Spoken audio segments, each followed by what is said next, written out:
The Horrible Gamers podcast may contain content not suitable for all ages. Listener discretion is advised. World premiere.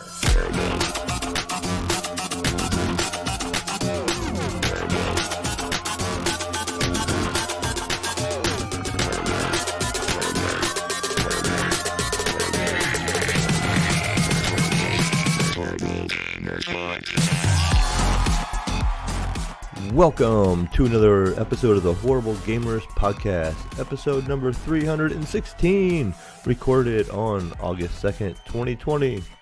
I am your host from Little Ohio, yes me, the Mayo, and joining us today from the West Coast, the best coast over there, we got Gunny Cheap. Hello, Gunny. Hey, I'm here. What's up, Mayo? How you doing? I am doing well. You? Good. Doing well. Things are great over here on the Awesome. West Coast, the best coast. And from the mysterious coast, I don't know where this coast is going to be at. We might have a guest popping in later in the show. We will see. But we are unfortunately missing Mr. Jesus Walks a Lot. We don't know where he's at. He disappeared. He's probably off playing Call of Duty somewhere. No, I was watching the PS4 Pro Call of Duty Esports Edition today, and he's probably there. Yeah, he's probably competing. I don't know why he'd be on a PS4 though. Shouldn't he be on PC? Master Race Edition? Right. He needs to be on that Master Race Edition. But no, in all seriousness, Jesus, he had a busy week and he is not able to make it today. And again, we might have a ghost or a guest pop in, but we will see. It might just be Gunny and I flying solo, or not solo, but just the duo of us today. Duo. But just real quick, you can follow us on Twitter at _Horrible Gamers, or join our Facebook group, and then that's a closed group. And to get in, and when you search it, you just have to answer a few questions, and they're real easy. But we got to put those questions in there to keep those bots out. And Jesus doesn't like having those bots in our Facebook group, so he likes keeping it small and all actual real people. He don't like talking to bots like Gunny over there. I'm a bot, so he kicked me out. I just stay on Discord. Yeah. Also, we just want to give a shout out to our Patreon friends over at patreon.com/Horrible Gamers. And you can support the show like our Patreon supporters are Robert Noble, Sean Patrick, Chad, Brandon Willier, Vader Holic, M. Polo, Bill Gardner II, Mechmod, good old Native Lives Matters, Jesse Kraft, Pork Chop Poo, Nye Prime, Brian Capessa, Robbie Wheat, Adam Sunday, John Jerome, Evan Tanaka, this mysterious Henley M. Not sure who that guy is. Henley M. And the Jonathan Big D. Oh. Big D. Oh, that Henley M. So he went to the Shell gas station to get gas today, and his card is declined. Apparently someone has used Henley M's card in North Carolina while he's on the freaking West Coast, and somebody had tried it for $1 at a Texaco or station. So yeah, he needs to get a new bank card tomorrow. Yeah, that sounds like it. But yeah, wow. Also, we want to give another shout out to our friends over at Stitcher. And if you wish to sign up, you can use the promo code Horrible Gamers, all caps, no spaces, and get a free month of premium and all their paid content they have over there. So that's a great deal. What is it? They have shows over there like the Conan O'Brien show and all that without advertisements in between and stuff like that. And they have some of their premium content over there. So if you feel like you want to join Stitcher over there and listen to us over there, you can join again using our promo code Horrible Gamers, all caps, no spaces. And then last, Gunny, we need all this merchandise. We got to get this merchandise in here. You can find it over at redbubble.com, and you go to the little search bar up there, and you type in Horrible Gamers. And you can find our cool gear. And what kind of gear we got over there anymore, Gunny? Let's see. Besides blocks, what else do we have? Clocks. Shower curtains. Yeah. As Jesus would say, a Glock, but I can assure you that's not in there. No, that's a different website. That's for a secret website. Yeah. But you get socks, and we got what else? We got T-shirts, sweatshirts, wall prints, metal signs, and all sorts of fun little gear you could decorate. coasters. I think I need some new coasters. I have these little Nintendo cartridge looking coasters, and they're getting kind of wore out. They're kind of like a covered paper. They got like a coating over them, and I think they're about time for new ones. So I think I'll be ordering some HGP coasters from my computer area over here. I'm gonna need the coasters. I like the stickers and the wall art, but yeah, I'm gonna need coasters. Mine are all stained with coffee and beer. Yeah, they look nice actually, and they're only like $15 for a set of 4 coasters. That's not horrible. No, we should have a promo code for that, right?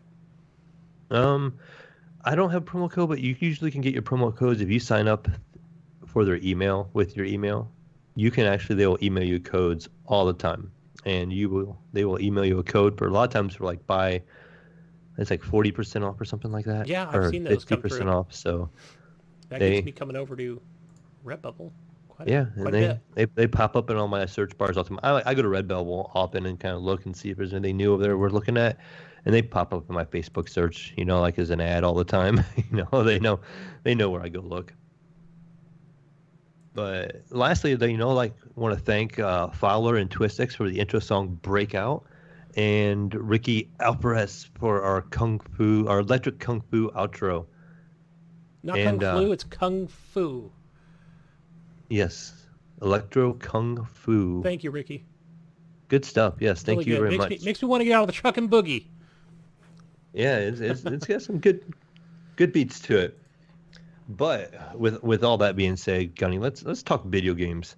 I've been playing some games. I'm sure you've probably been playing some games. I know you've probably been a little bit busy this week, but I had some time to play some games. Awesome. And I can't wait to hear what the heck you've been playing. Because I don't even know. We talk during the week and what's going on. What have you been playing? Have you been streaming? How about that? No, I have not been streaming, but I probably will be streaming this week. I'm on vacation this current week, so I'm going to get some good game time in this week, and I will do some streaming. Cool. But, the first game I played this week was called Rogue Company. And I went ahead and bought into the beta of this game. Yeah. And Gunny, this game I'm not sure about it yet. I'm not completely sold. I played it last week as well. Okay, so what earlier was your this early week, possibly. Yeah, I think I'm unsure about it as well because it is third. Do you think they're going to change it to a first-person view and they're just kind of testing us in third person? I don't think they are. I think they're going to leave it third person because if they make it first person, it's going to be too much like Counter-Strike or Valorant. Yeah, too much. I think they're trying to. Yeah. So for you that don't know what this game is basically a third-person view, kind of like Fortnite, but plays like Counter-Strike with the bomb placement, and you got 2 bomb sites. You have bomb site A, you got bomb site B, and when you have an offensive team and a defensive team, and the offense has the bomb, and they need to go. Their job is to go plant that bomb. And you are in a team of 4, so one person at random will have that bomb. And at the beginning of that round, you do have a buy-in, so you have a little bit of money. And the first round, I skip. I don't buy anything with my first round. Me neither. I just stick with a basic pistol. And you play this round. You drop out of a plane, kind of like you would in Fortnite. And some people didn't understand the point of that. They're like, well, you only can drop to like a couple of spots on the map.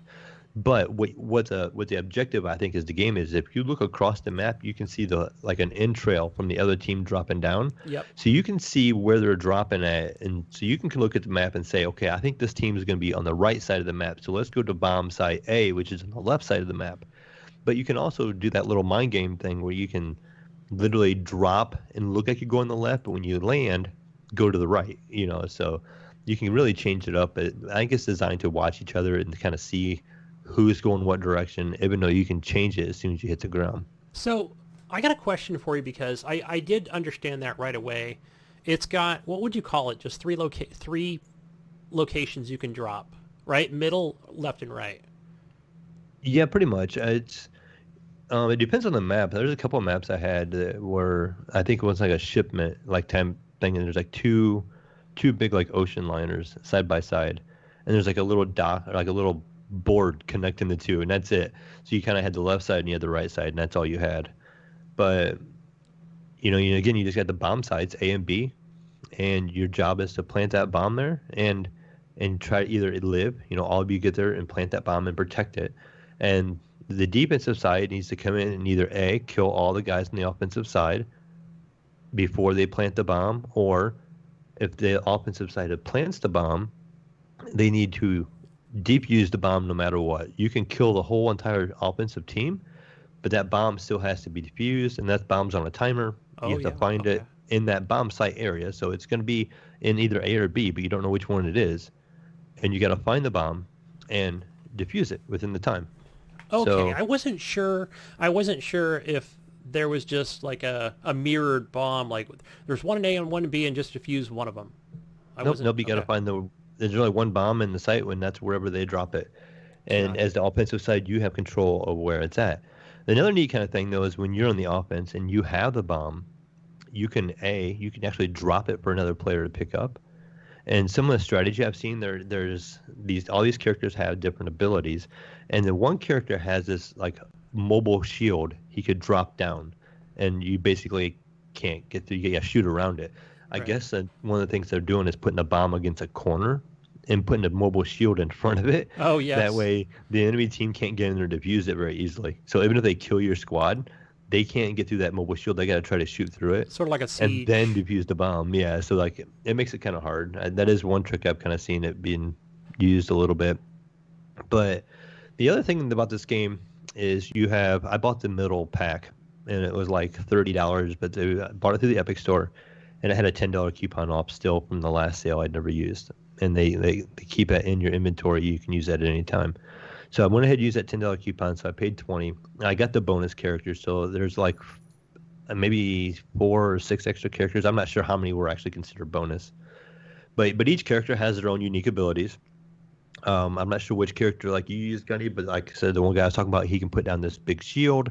A character I like to use, he's a cowboy type guy. His name is Dallas, and he snaps his fingers and kind of points, and he has like a beacon that kind of shoots out, and it gives you a reveal where everybody's at within so far. So like, and then you can see like people behind the corners and gives you their silhouette, and you're like, okay, they're over there.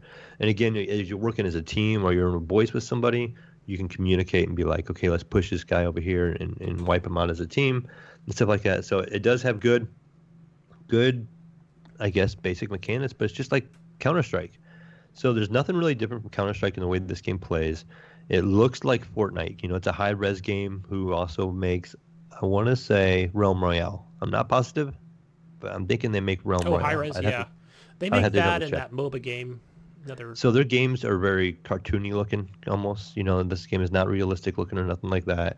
A lot of Fortnite inspiration, I think, in graphics. You know, there's the way the game looks, but it makes it play really easy. Like you can play it on a weaker computer, and you can also play this on Xbox and PlayStation.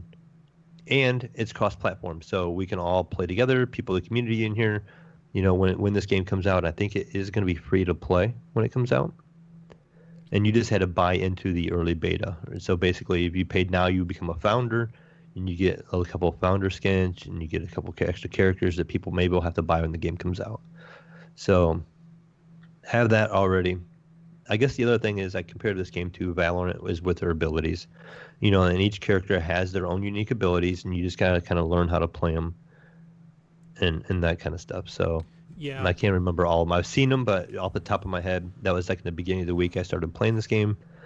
And there is, Gunny, if like you get online, and I find it okay online, but if you want to like get more practice in and get a better feel of the game and check out the different characters and check out their different abilities, there is a mode where you can change their game mode.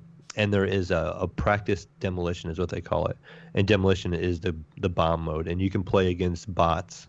Oh, and you can play like that. And you get XP and everything just like you would online. So like you're gaining levels, you're gaining XP, which I don't know what it's going to be used for when the game actually comes out. I'm going to assume ranking, or maybe you're going to get points, you know, or some kind of currency to unlock stuff as you get higher XP.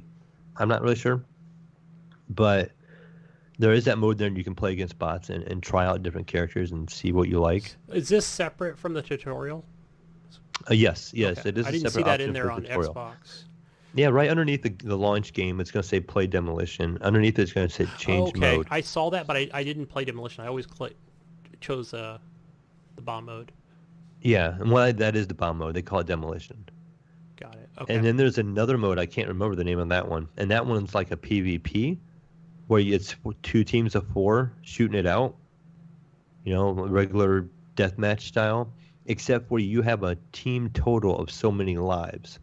So let's say, I don't know the number, but let's say that each side has 20 lives. So if Gunny goes in there and dies 19 times, only your teammates can die 1 time. So don't choose me. It's just a shared number of lives between each side, and the team with tickets that doesn't run out of lives wins. And that's the other mode that the game offers.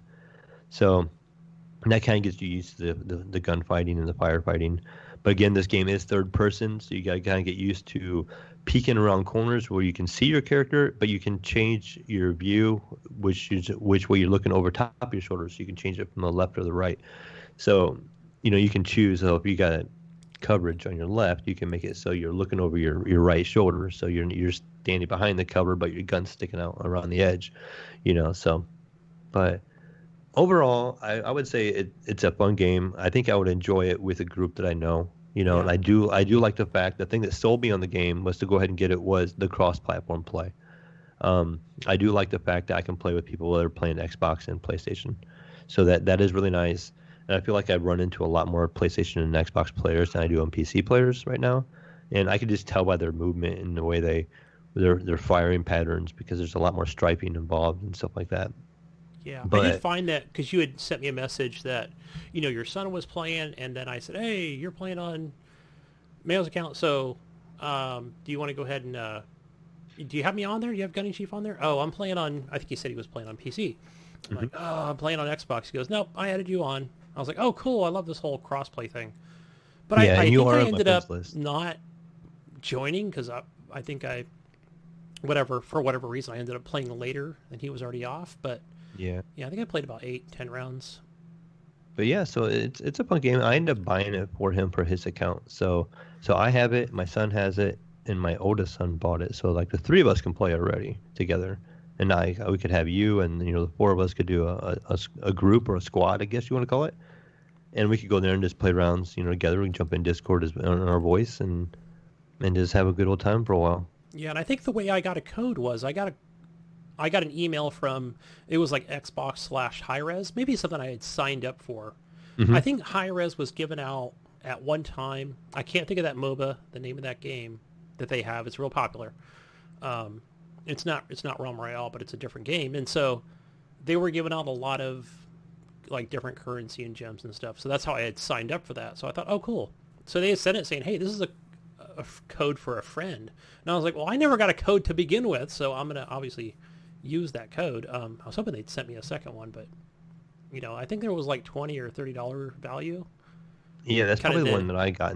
I paid $30 for mine. Yeah. I didn't get a code, which I haven't signed up or anything like that. And I did see that in our Facebook group where some people were posting that they had extra codes and they were giving them away, and I just never caught them in time because I was at work when all that was going down. And so I would see it, like a couple hours later in the Facebook group where people were giving away, they had a code to the game to give away and stuff. So I do know there's a couple of people in our community that are playing it. I think Brink was one of them possibly. And I can't remember who else. There was somebody else I remember seeing in the Facebook group that was playing it. But it's a fun game. I thought it was fun. I had a good time just jumping in there, knowing that it's not that, hey, I'm not just going there by myself. Like I've got, I just follow everybody else behind the group, and it's nice when I find that we're like, oh, this is cool, because I think I'm really good at flanking. I did that a lot even though it wasn't really truly PvP in oh my gosh, I can't think of the name of the game now. We played it on the Uplay store with a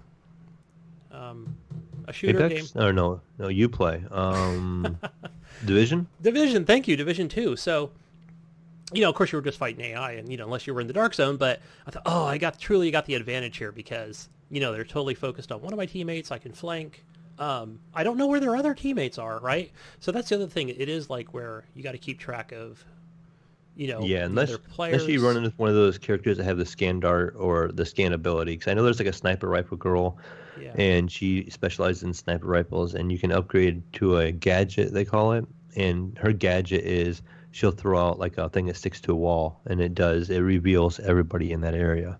Again, it has like a certain radius that it covers, but and if you know where that team's at, it's going to show you where they're hiding at. And so I felt it was fun where you come in, like I didn't even learn any of the abilities. I just chose whatever character was last. Like, you guys go ahead and choose. All right, I got the last person, and I don't care what the ability is. I just want to learn.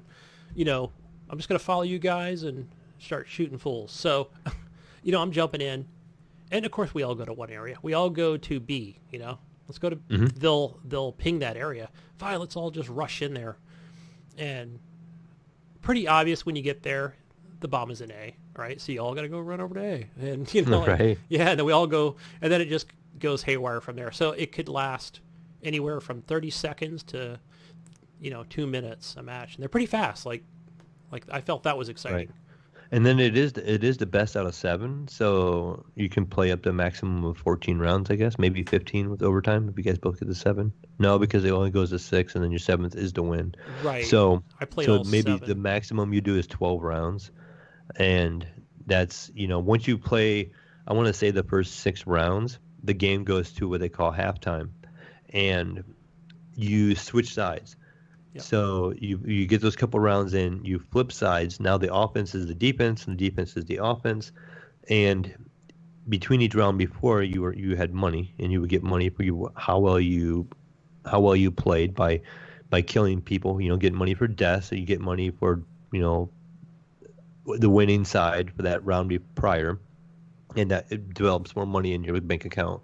And then you can buy better upgrades. And when you flip sides, when you go from offense to defense and defense to offense, it resets all your characters, but you also get to repick your character. So maybe you have a particular character you like to use on offense, a particular character you like to use on defense.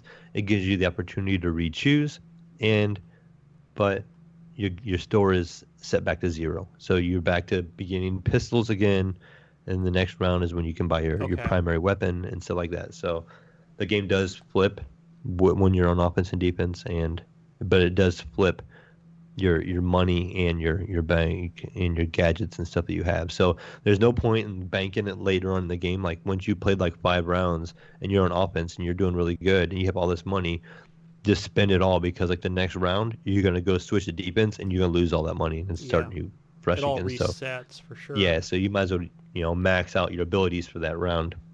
I was always using it after the second time around. Yeah, that enables you usually to buy your primary gun, and you have like 2 primaries you can usually choose from, and it's usually some kind of AR and a shotgun, or an AR and a machine gun, just kind of. There also is I didn't really play a whole lot with them. There is melee weapons you can buy, like a katana sword and a throwing axe and stuff like that, and you can melee with those weapons, but you can also equip it.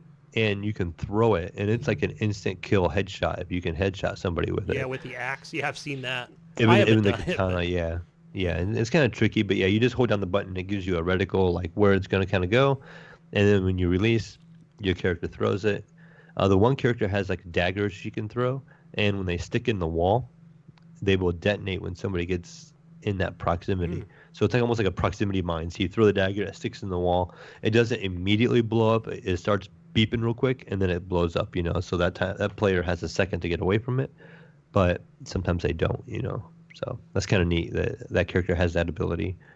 And I was trying to remember some of the other abilities. There's a guy called Gadget or something like that, and basically he's like a hack, and he can disable other people's stuff. So the guy that puts down the wall but barricade, it disables the barricade. It makes it go away. It destroys it. So you can also pick somebody like that to kind of counter what they're using, but you can't see what they're using at the beginning of the game.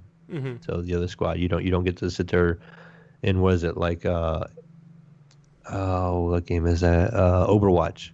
You can see what each side picks. You don't get to do that. So you pick your side and your teammates pick theirs, and then it just kind of shows you who you're playing. But it has a neat little intro also. Like at the beginning of the game, it shows your squad, and they're all walking, and it plays this little bit of like badass music, and you're walking along. Yes, that is cool. It does look good, and it looks that was kind of neat. Excellent on Xbox. I'm playing on the X, and it looks crisp and in 4K, and the character models look really cool. And the maps are nice and art style's done nice. Yeah, the game's really fleshed out. Like it's really really good, and it plays even well. You know, on the PC, I think I'm getting about 180 to 200 frames a second. You know, with the game on the highest settings, so you know, no issues there. And there's no no frame drops or choppiness. I have had some internet drops a couple times, but I don't know if that was the game or here because my internet's been kind of wacky every once in a while here. I have my heard new of place. people where I don't know if it was on console or I think it was just on console where people are dropping out or it's dropping people and then I'm the only one in the match. But I haven't experienced it just in the hour that I played. The couple times I had, the one time it was acting really slow, and I'm like, this is just weird. And I went to drop, and I got in the ground, and everybody was gone, and I was like running in spot, like one place. I'm like, oh no, I'm gonna get disconnected or something. And the next thing I know, the game kind of almost like reloaded, and I was still in the plane. Oh. And I'm like, what on earth happened here? And everybody else was probably really mad at me because what's You this guy doing? disappeared, He's still up in the plane. What's he doing? You know, and on my end, it looked like I dropped and I was on the ground getting ready to engage, and everybody else kind of froze. And next thing I know, I'm in the plane again. So, I don't know if it was just on the server side or just my internet had an issue or what, but I haven't really been on. I think it's cool the way it, like, you know, when you're in that plane and then you're kind of trying to watch where the other side drops. That was interesting where it's like, no, we're all going to the middle. Let's all go down the middle, and the other team's going to go to wherever they're going, right? Probably A. And then we can just, you can possibly just get up behind them. There's like almost a chance, you know, if you don't try to hit them straight on.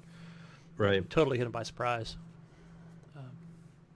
Yeah, lots of cover, lots of places for cover. So it's cool. Like, it's a real strategic game.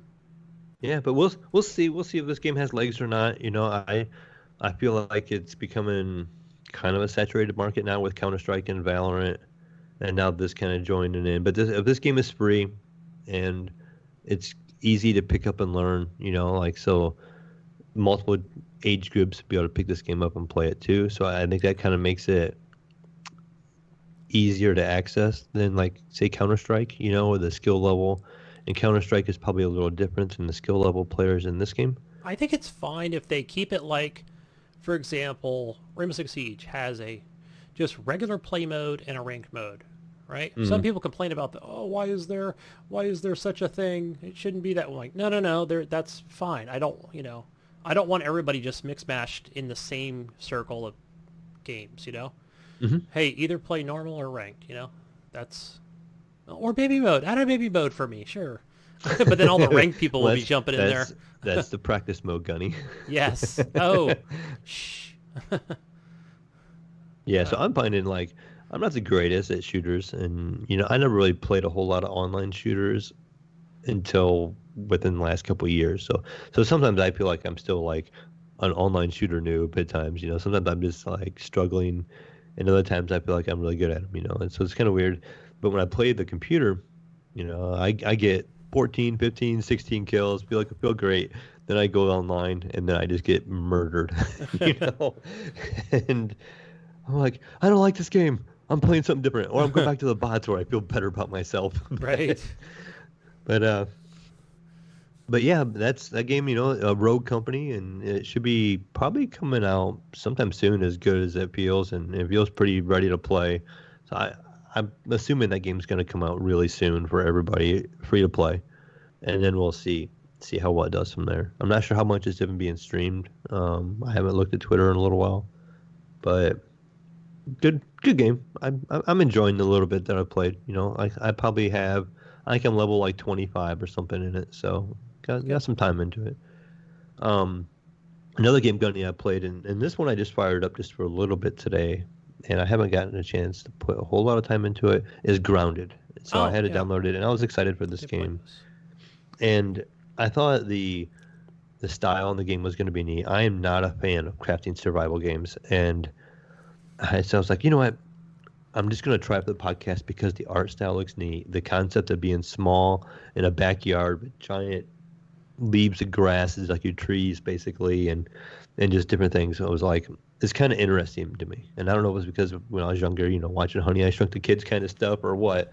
but I was kind of drawn to it. So I went ahead, downloaded it, and installed it. And I thought it was kind of ironic. I don't know if you played this or not, but I did. I played it earlier this week, and I played it for an hour or so last night. so did you notice when you first fire it up, it tells you about the arachnophobia mode, that the game has spiders, and if you have an issue with spiders, you can change the settings, and I'm not sure what it does if it takes them out. I don't know. Or So what it does. I But noticed that it said press X, and then it revealed the spider. okay, is it So I didn't. maybe Okay, that that's was an actual option. I did not know that, but I made sure to press X, and then it showed the spider, and then it was a little funky, like trying to let's say, "Hey, start game," but I think you have to choose a character and then press the actual start button on an Xbox One controller, okay. where it wasn't like, It's "Hey, a you have to little press A." different on the PC. So I just thought it was really interesting. They had the acnophobia mode, and it said you could change it anytime in the options. So like in your menus, there is a way to change that. After that, I read that little disclaimer thing. The game fires up, and it gives you the difficulty options. And it has your typical crafting survival difficulty options, I would say. The one option, though, they had like a creative mode where there was basically you could just run around. And, now it's obviously for the people that don't want any kind of challenge or have to deal with stuff like that, any monsters, any spiders, or anything like that. Then the next mode, I want to say it was called mild. And the mild mode basically was still crafting survival. You still had to craft, but you didn't have to deal. I think the enemies weren't as aggressive, or they didn't have as much health, and I don't think you had to monitor your health and your water levels very much. Like stuff doesn't drain as fast as you would on the other mode. The other mode was like the medium, I think they called it. And medium was, just a normal basic gameplay where you can get hungry. You have to eat, you got to drink, you got to, your items will break after time. So like as you're using an axe that you make, it'll eventually wear out and break and stuff like that. Then the last mode was like a more extreme mode where they said everything is like turned up way more, and the enemies are way more difficult. They have more health, you do less damage, stuff breaks faster more often, and you get hungry faster and all that kind of stuff. So I just stuck with the normal mode. Me too. And I only played a little bit. So if you remember the game, you kind of start off, and I thought it looked really cool, like the muddy ground with a little bit of water laying around, and the tall tree, the tall grass and stuff like that. And, it looks basically like your trees or whatever. But, I got to the point where you walk up and you find this machine, and you don't know what it is, and it tells you to investigate it. You got to hit the little button on top, and these little laser beams come in, and there's one of them is being obstructed, and there's a giant leaf in the way. So then you have to craft an axe, and you go over and you chop down that leaf, and okay, I got that one powered up. And then the next thing was like, well, this one has something wrong with it, and it's like flickering, and you kind of go over to where the light source is coming from, like this laser beam is coming from, and you find these little tick-looking things, and they're chewing on the wires, and you have to kind of kill them. I thought they were like little crabs or something. Yeah, I think they were like a little tick, is what they were. Mites, were they? I don't remember. Yeah, like a mite. And you follow that wire, and it goes into a cave. You have to craft a torch, and you can light up where you're at because you can't see. The screen just goes black if you don't. And you go in there, and you kill the couple last of those bugs, and it powers up that thing. Oh, I didn't know that. See, I thought because I didn't craft the torch, it was just pitch black in there. And so I'm like just whacking everywhere. And I noticed there's like a wall or a stone wall that says, hey, you need like a different axe for this. So I thought, yeah, you need like a pickaxe type thing or something like that. Well, also. I had the regular, I was able to figure that out. That was pretty much easy to get the regular axe that chops down grass. Yeah, but there was like a hammer or a pickaxe type thing that was beside the regular axe, that would chop down the grass and stuff. But I ended up playing it, and I thought like my daughter would like this game because she kind of likes Minecraft, and she likes the kind of chill kind of game. And so I actually started the game back over. I did a new game, and I sat her down and let her play it for a little bit. And I kind of walked her through that part where you have to kill little ticks and get to make the flashlight or the torch and all that kind of stuff. And she just starts to wander, and she wanders and she finds a big spider. And she just runs, and she's like, so she's running from it, and the spider is chasing her, and when the spider kills her, so then she respawns at the beginning. She has nothing. She's like, I need to do all this over again. and the progress of her missions and stuff is stayed the same, but she didn't have any of her items. And on the map, it shows you where your body was at, and you have your bag there, and you can go back and reclaim your items. So she worked her way back over there, grabbed her bag, and ran.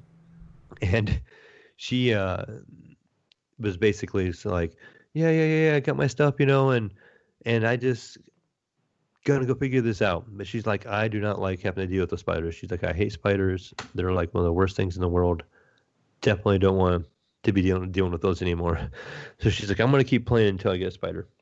And I'd walk out of the room for a little while and did some stuff in the kitchen, talking to my other kids. They were there playing Smash Brothers, beating each other up in some Nintendo Switch Smash Brothers. And so I come back in and checked on her again, and she was doing better. She was figuring the game out still, and she ran across the big giant baseball, and that was kind of cool. It just looked ginormous to your character, and it just was like a cool point of view. And just again, the game looks really good.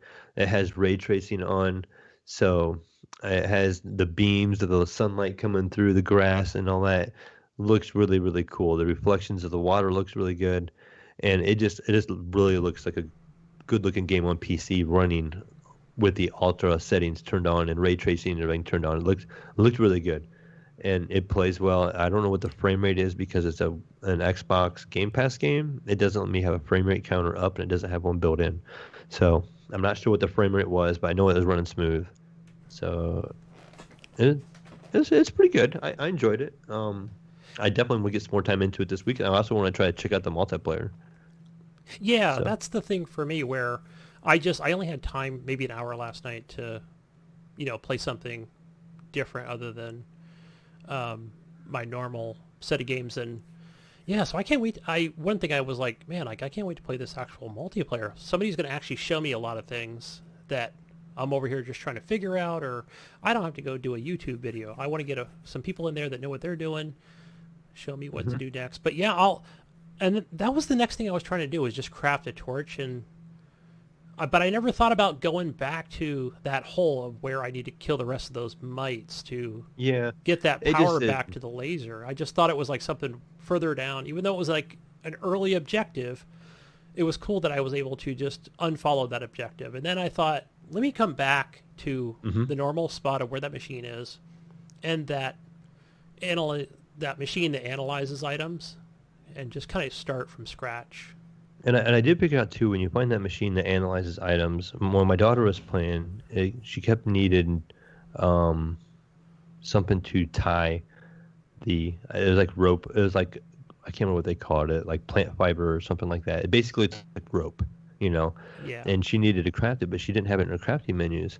What we had to actually do is she had to go back to that little camp area and research a particular, I think maybe grass. And it tells you what you can make off of grass, when she had a grass thing, or a plant fiber, I think is what it was. That's what it was. And when she researched a plant fiber, it enabled her to be able to make this rope type stuff. I know what you're talking about. But it wasn't coming from a thing because that little computer only has a battery for 3 things. And so she had like 4 options, and she left out the plant fiber option. So she didn't have the option to make that kind of rope, so she couldn't make the hatchet at first. And we were trying to figure it out. But when I went back to it, evidently that battery recharges over time. Yes. And then it was refilled, and she was able to research that, and it told her what her crafting options from there. And she was able to, craft it and go on from there. Yeah, I think like 5 or 10 minutes it recharges. So 3 items per. I'm just guessing it's 10 minutes, because I was able to go back and say, okay, are they going to make this? Nope, I just see it's on a timer, just so I can't discover everything all at once. Maybe that's the whole point that's there, to make it too easy. So yeah, I was currently just working on the objective of building like a base or a teepee. I think that's what it said, or something similar to that. I don't know if I got that far. We just right in the beginning. Where we had gotten was basically I could make a door. You get like the grass planks. It was like a big piece of grass, but it was almost like a wall, and it enabled you to do like a door, and maybe there was something else I could make out of it. But that's where I stopped. But again, I didn't have a whole lot of time with the game, and that was just today. Yeah, and I also just decided, like, okay, I'm just going to run into one direction, open the map, kind of see where I'm at. And yeah, obviously you get on the outskirts and you're going to run into some pretty big spiders. Well, usually it's just one spider at a time, and they'll come after you for sure. Like if you got to run quick, you can't turn around and fight them. But oh yeah, the other thing too was I think if you do hit, you can hit this. You could have multiple saves on this, because that's kind of like where I was just where I was kind of screwing up was where I just kept going respawn instead of reload, because then I could have just reloaded from my other save. I was like, oh man, I kept doing respawn. Oops, like I would have had, kind of went back to where I was. But yeah, because I think if you just kind of reload it, then it's just going to start you at 0. I think she finished this little part where you could make the little bed or a place where you would respawn. Because it started getting dark, and they told her she had to craft like a hut or something. Yeah, that's where I'm at. So okay. I haven't.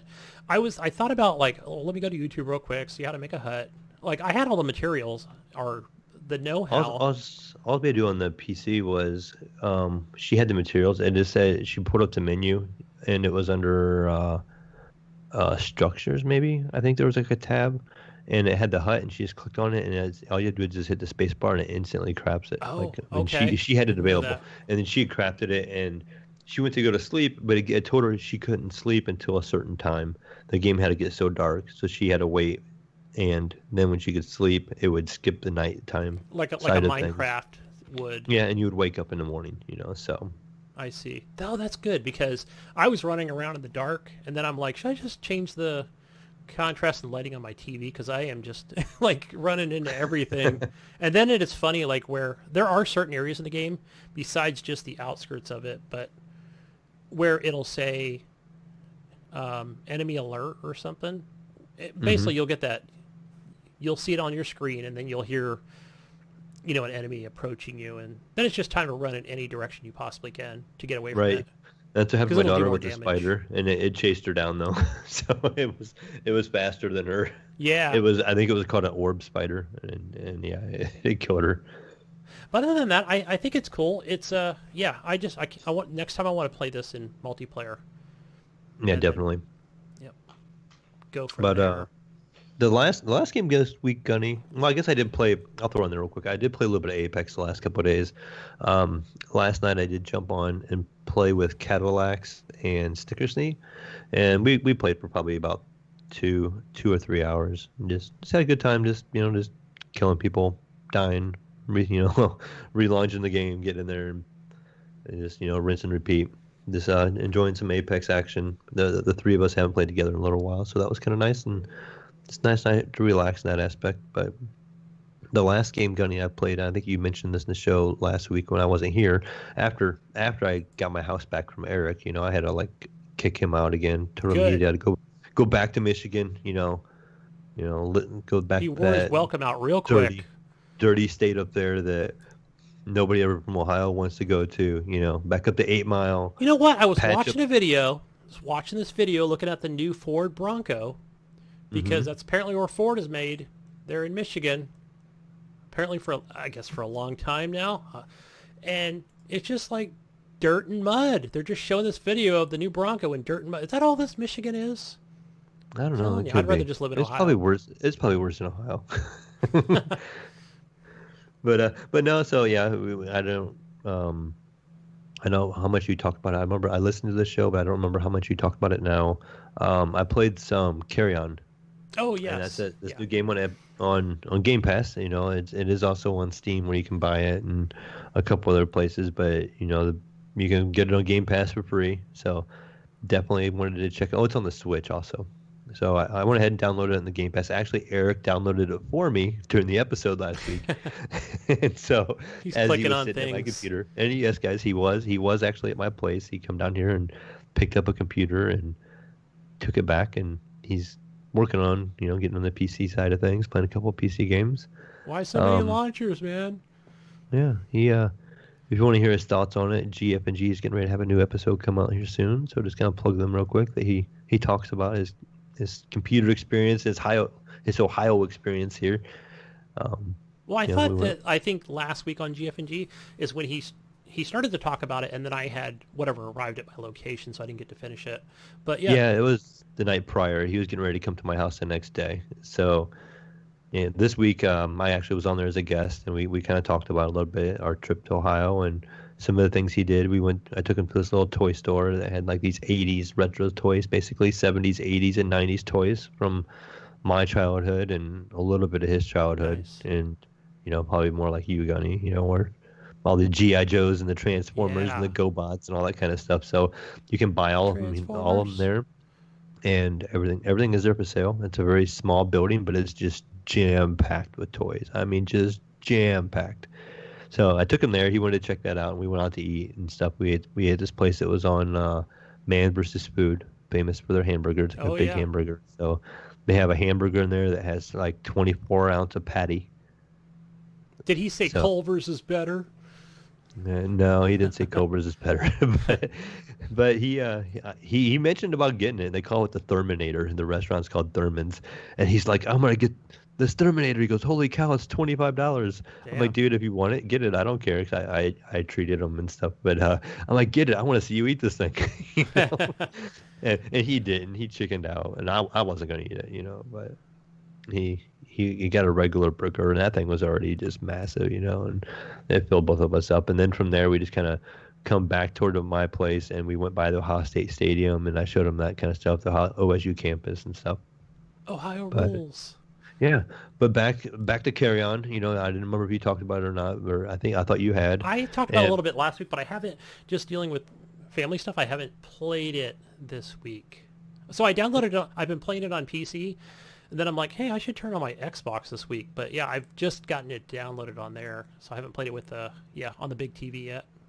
Yeah, I mean, I'm Or probably maybe gonna I repeat did. I don't know. couple things you talked about, but the game starts off where you're the monster, and that's kind of a neat, different take on things. You don't get to be the monster very often, and you're kind of like what would you call it, like a blob with tentacles that come out of it. And you Yeah, can I was just thinking like, move. I think I was calling it the spaghetti octopus monster, right? Or creature. Yeah, I guess. Yeah.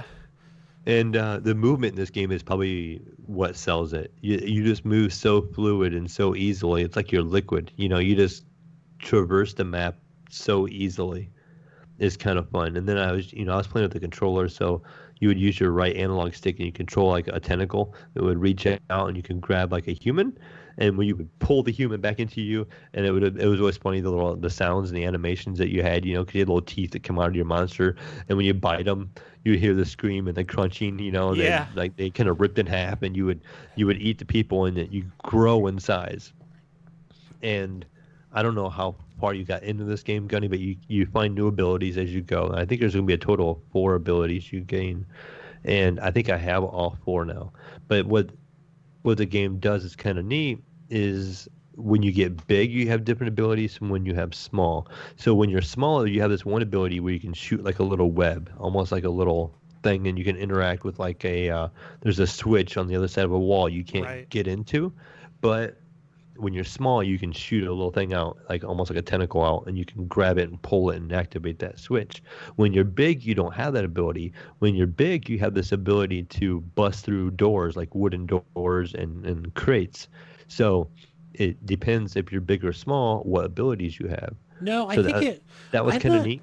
That's not what I found. I found that when I was big, I was able to. I wonder if it depends on what direction you're heading. Because I went to, like, I was just trying to do like a whole like, I didn't see a map, so I'm just like, okay, let me just go to the Yeah, left there's and see no how map, far I yeah. can go there. And I was able to pick up the web ability, and then you go back, right? While I was big. But I think the way that You I have think to the get really purpose big, of that though. is so many humans are not on you at once, where you can shoot the web, pull a lever, Yeah. shoot a That's human so he doesn't shoot at you. Yeah, and that then- area Yeah. has a couple things with the web where you have to shoot through the little opening and flip that lever. But later on, I'm not sure how far you got. Yeah, when you get big, I'm in the beginning. there's these wooden doors you get to and you can't get through them, and so you have to get big to bust through those doors. And then sometimes you have to make yourself small again, but you find these pools of water and they're like a different color, and you can get in them and you can deposit part of yourself in that pool of water to make yourself small. Okay, I and was then gonna you go ask how you back did and that. and then you go back and you can flick that switch. Then you go back and grow big, and then you can get through this doorway because that switch opened up some kind of metal door. So when you're talking about going into that little pool of water, which I've seen, to make yourself smaller, essentially you're taking your health away. At the same time? You take some of your health away, but you get new abilities with it. Got it. So It's you a got to use compromise, those abilities. Yeah. And there's another ability you'll get later on that you can turn yourself invisible. So it doesn't really explain it to you, but there's basically these electric boxes. They're like a electric panel, and you got to break it open. When you break it open, you grab it with your tentacles, and it electrocutes you.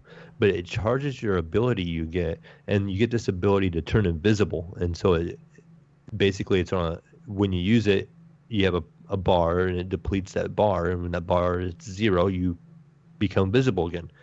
There are spots in the game where there's like a laser beam you have to get through, because if you cross the laser beam, it closes the steel door, and you need that door open. So you have to go back and flick a switch again, open that steel door, and then you gotta electrocute yourself again so you can go invisible, and you turn invisible, and you go through where the laser beam is at and get through that area.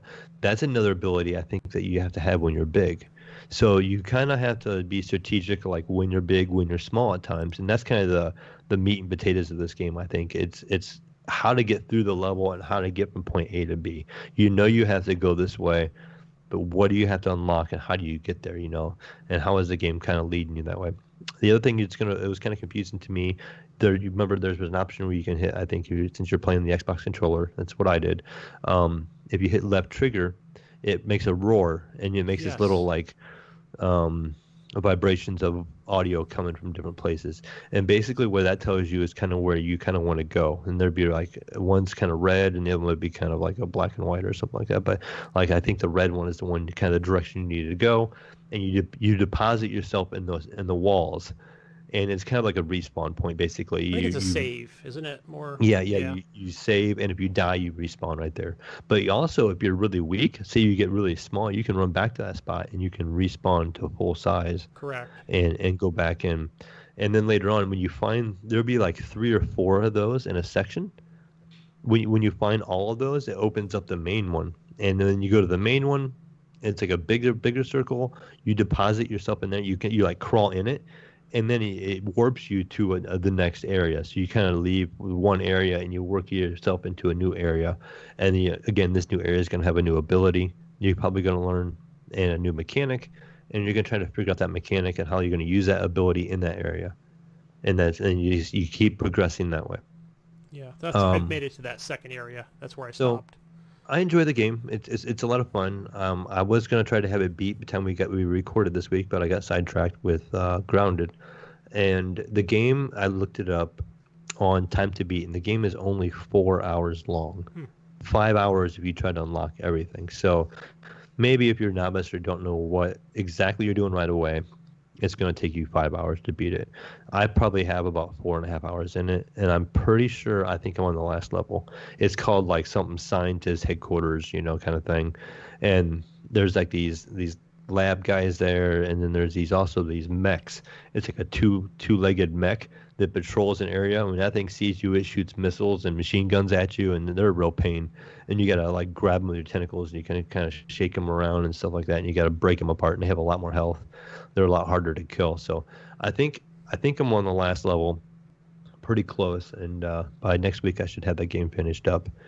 So nice. Unfortunately, as good as the game is, it's only like 4 to 5 hours long range. So, do you wish it was longer, or do you think it's going to be, or do you think that's a good time length? I guess I don't mind it being this short because I played it on Game Pass for free, or paying for Game Pass. This game is included in Game Pass. Yeah.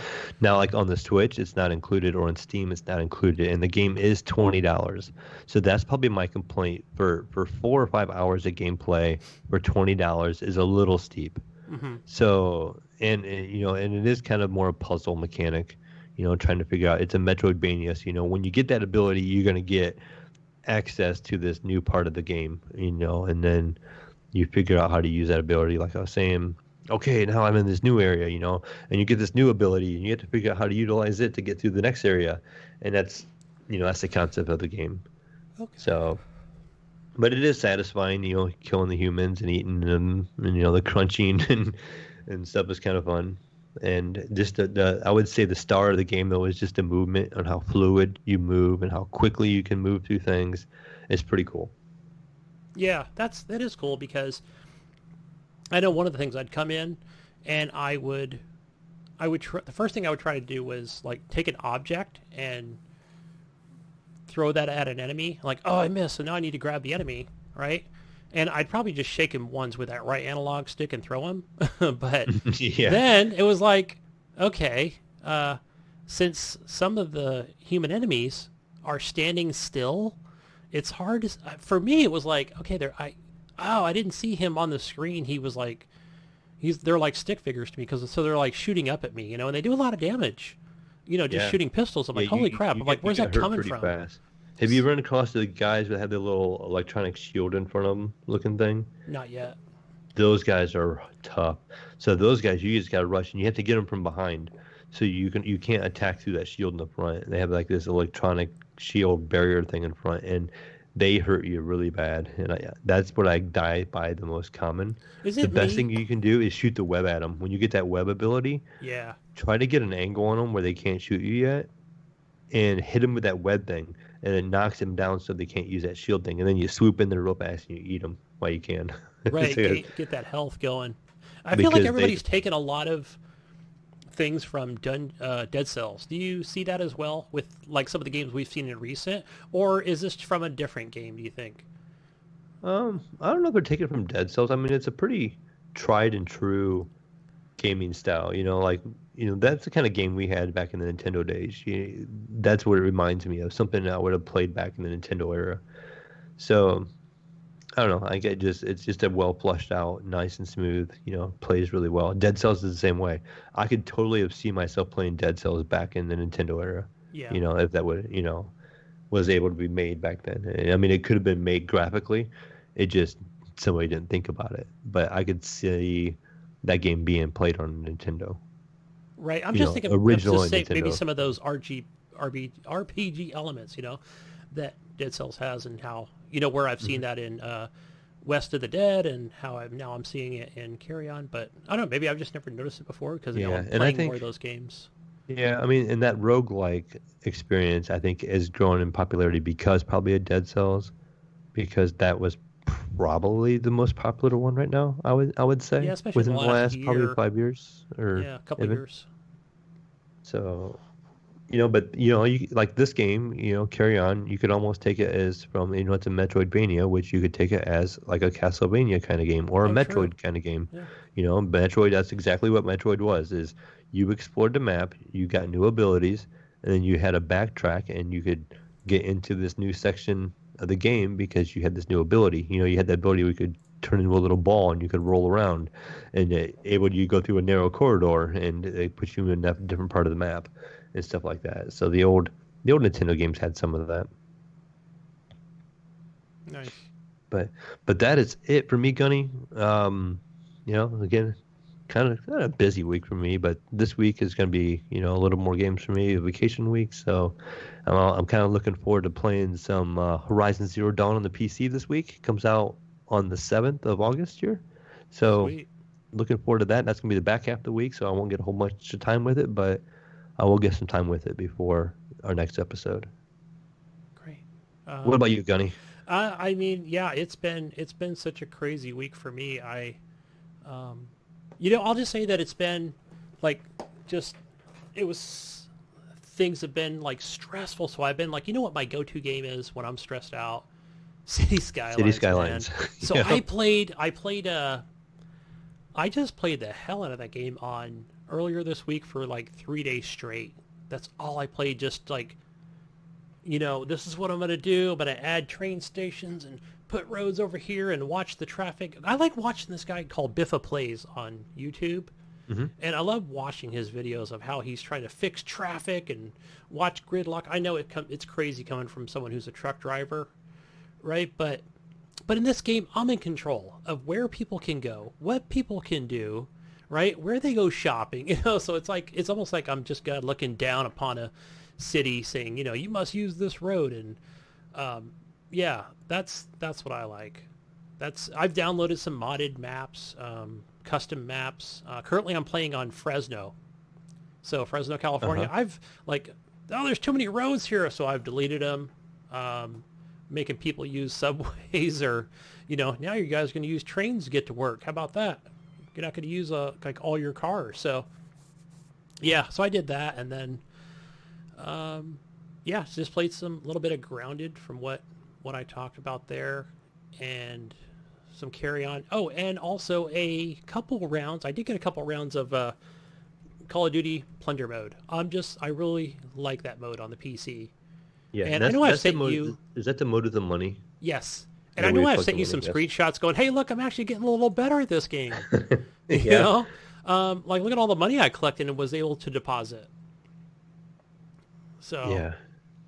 and it's fun. That mode is nice because when you die, you can respawn. So you Yes, have that that is the battle best royale part. feel, and you get to respawn. I get to respawn. Isn't that just the best thing ever? Now, I know you can do that in the Battle Royale mode where, yeah, you get to go to Gulag and, you You got to win the fight. got to win the fight, right?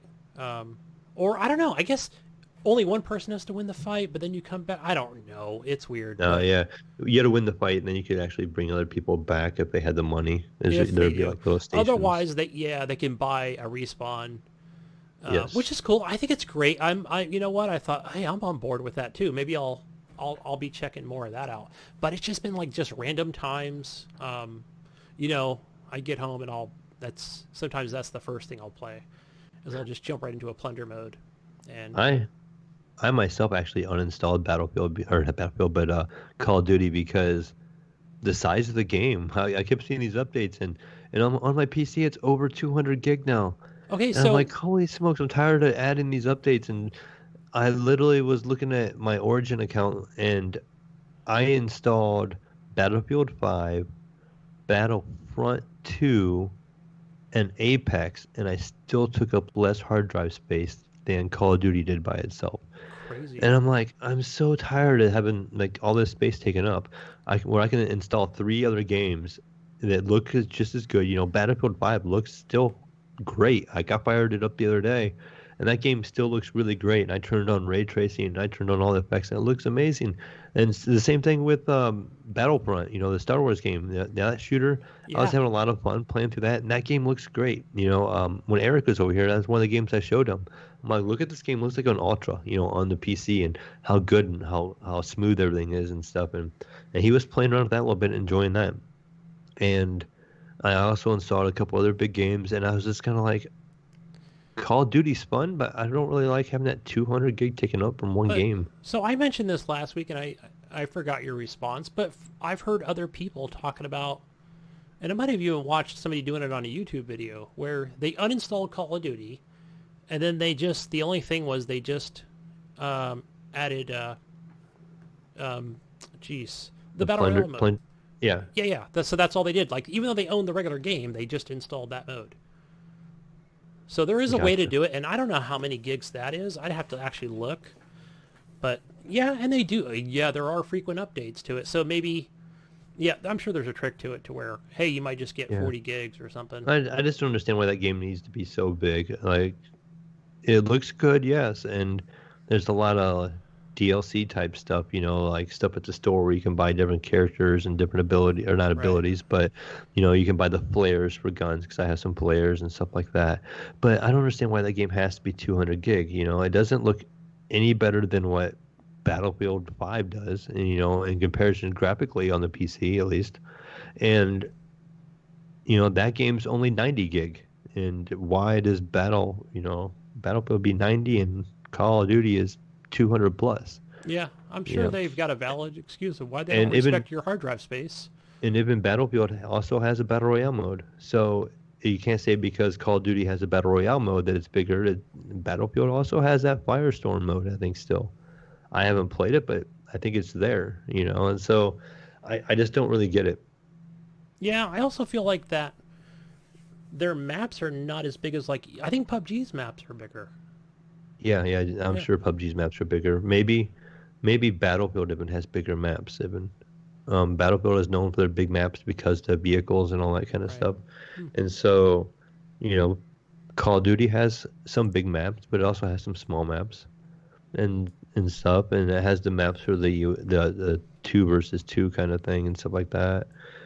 But I don't know. I just don't. I wish I knew the reasoning why it takes up so much room because Does it I just don't matter? I don't see. Yeah. I don't know because I just feel like why am I getting this size? You know, I guess that's what I like to know. It's like what benefit am I Yeah. getting out by having a game that's 200 gig compared to the game would be a 90 gig or 80 gig? You know, because obviously all these other games are like that. You know, they've shown they can be 80 gig. So what is Call of Duty doing different? Yeah, and it can't be And security updates because those are so small. And yeah, those are every day or every other day, I've noticed. and so and I'm not even saying Checks. that it could be a valid, you know, completely valid thing or what, but at least I could say, okay, I can justify like this game's 200 gig because it has this advantage over the other ones. Right. But when I look at Call of Duty and Battlefield side by side, they are a lot alike. You know, they play different, yes, but graphically they're really close to each other. Gameplay, like smoothness, they're really close to each other. They both offer battle royale. So I don't know what the difference is and why I can install two games and take up less space than, you know, Call of Duty's one game. Here's another thing. I don't think we've ever brought this up. But we talk about these streaming services, Stadia, xCloud, Nvidia, Hmm.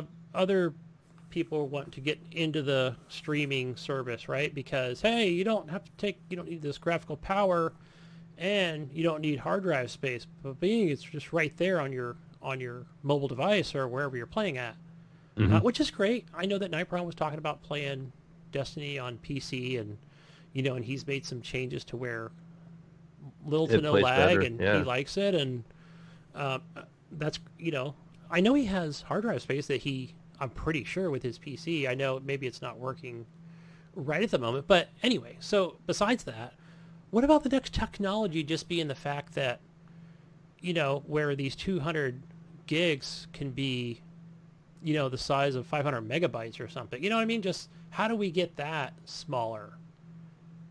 Right, like a compression kind of thing, or Yeah, but then I would understand it would need to be a faster processor, better memory.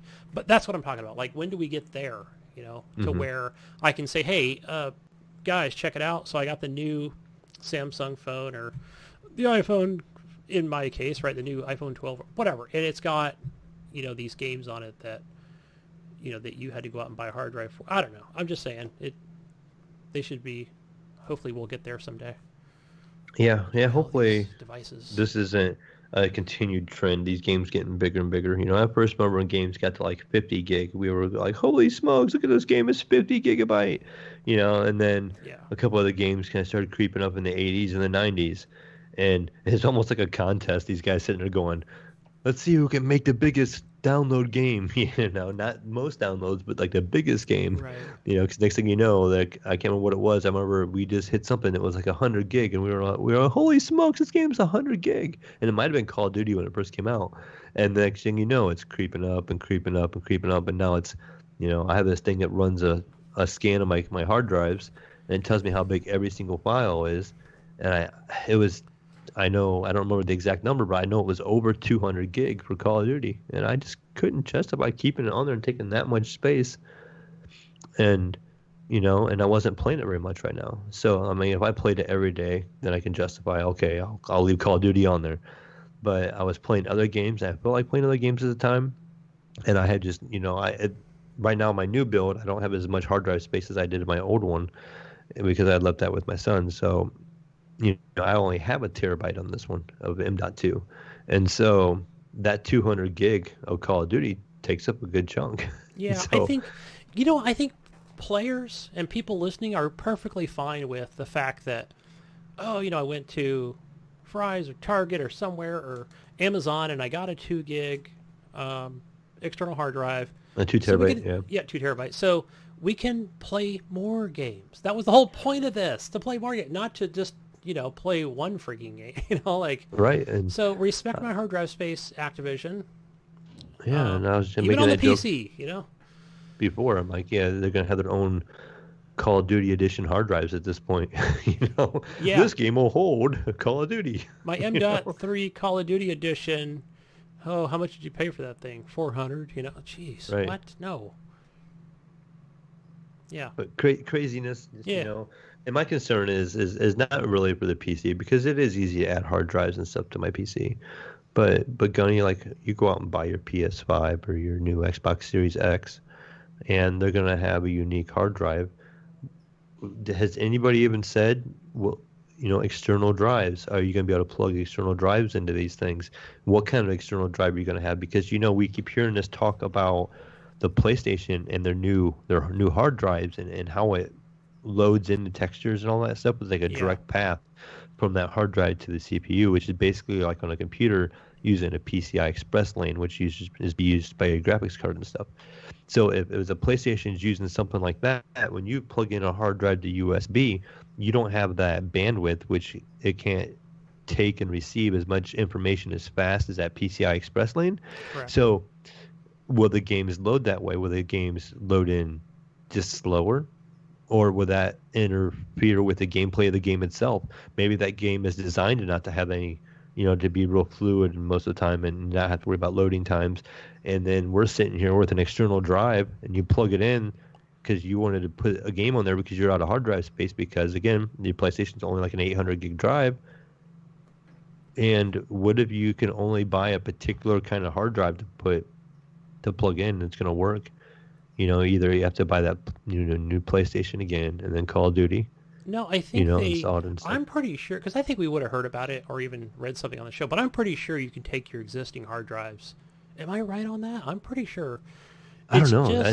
That was my question because I don't look into it as much, but it's just my thought process is, like I said, the USB 3.0 has a certain bandwidth and will be able to pull what it needs off of that.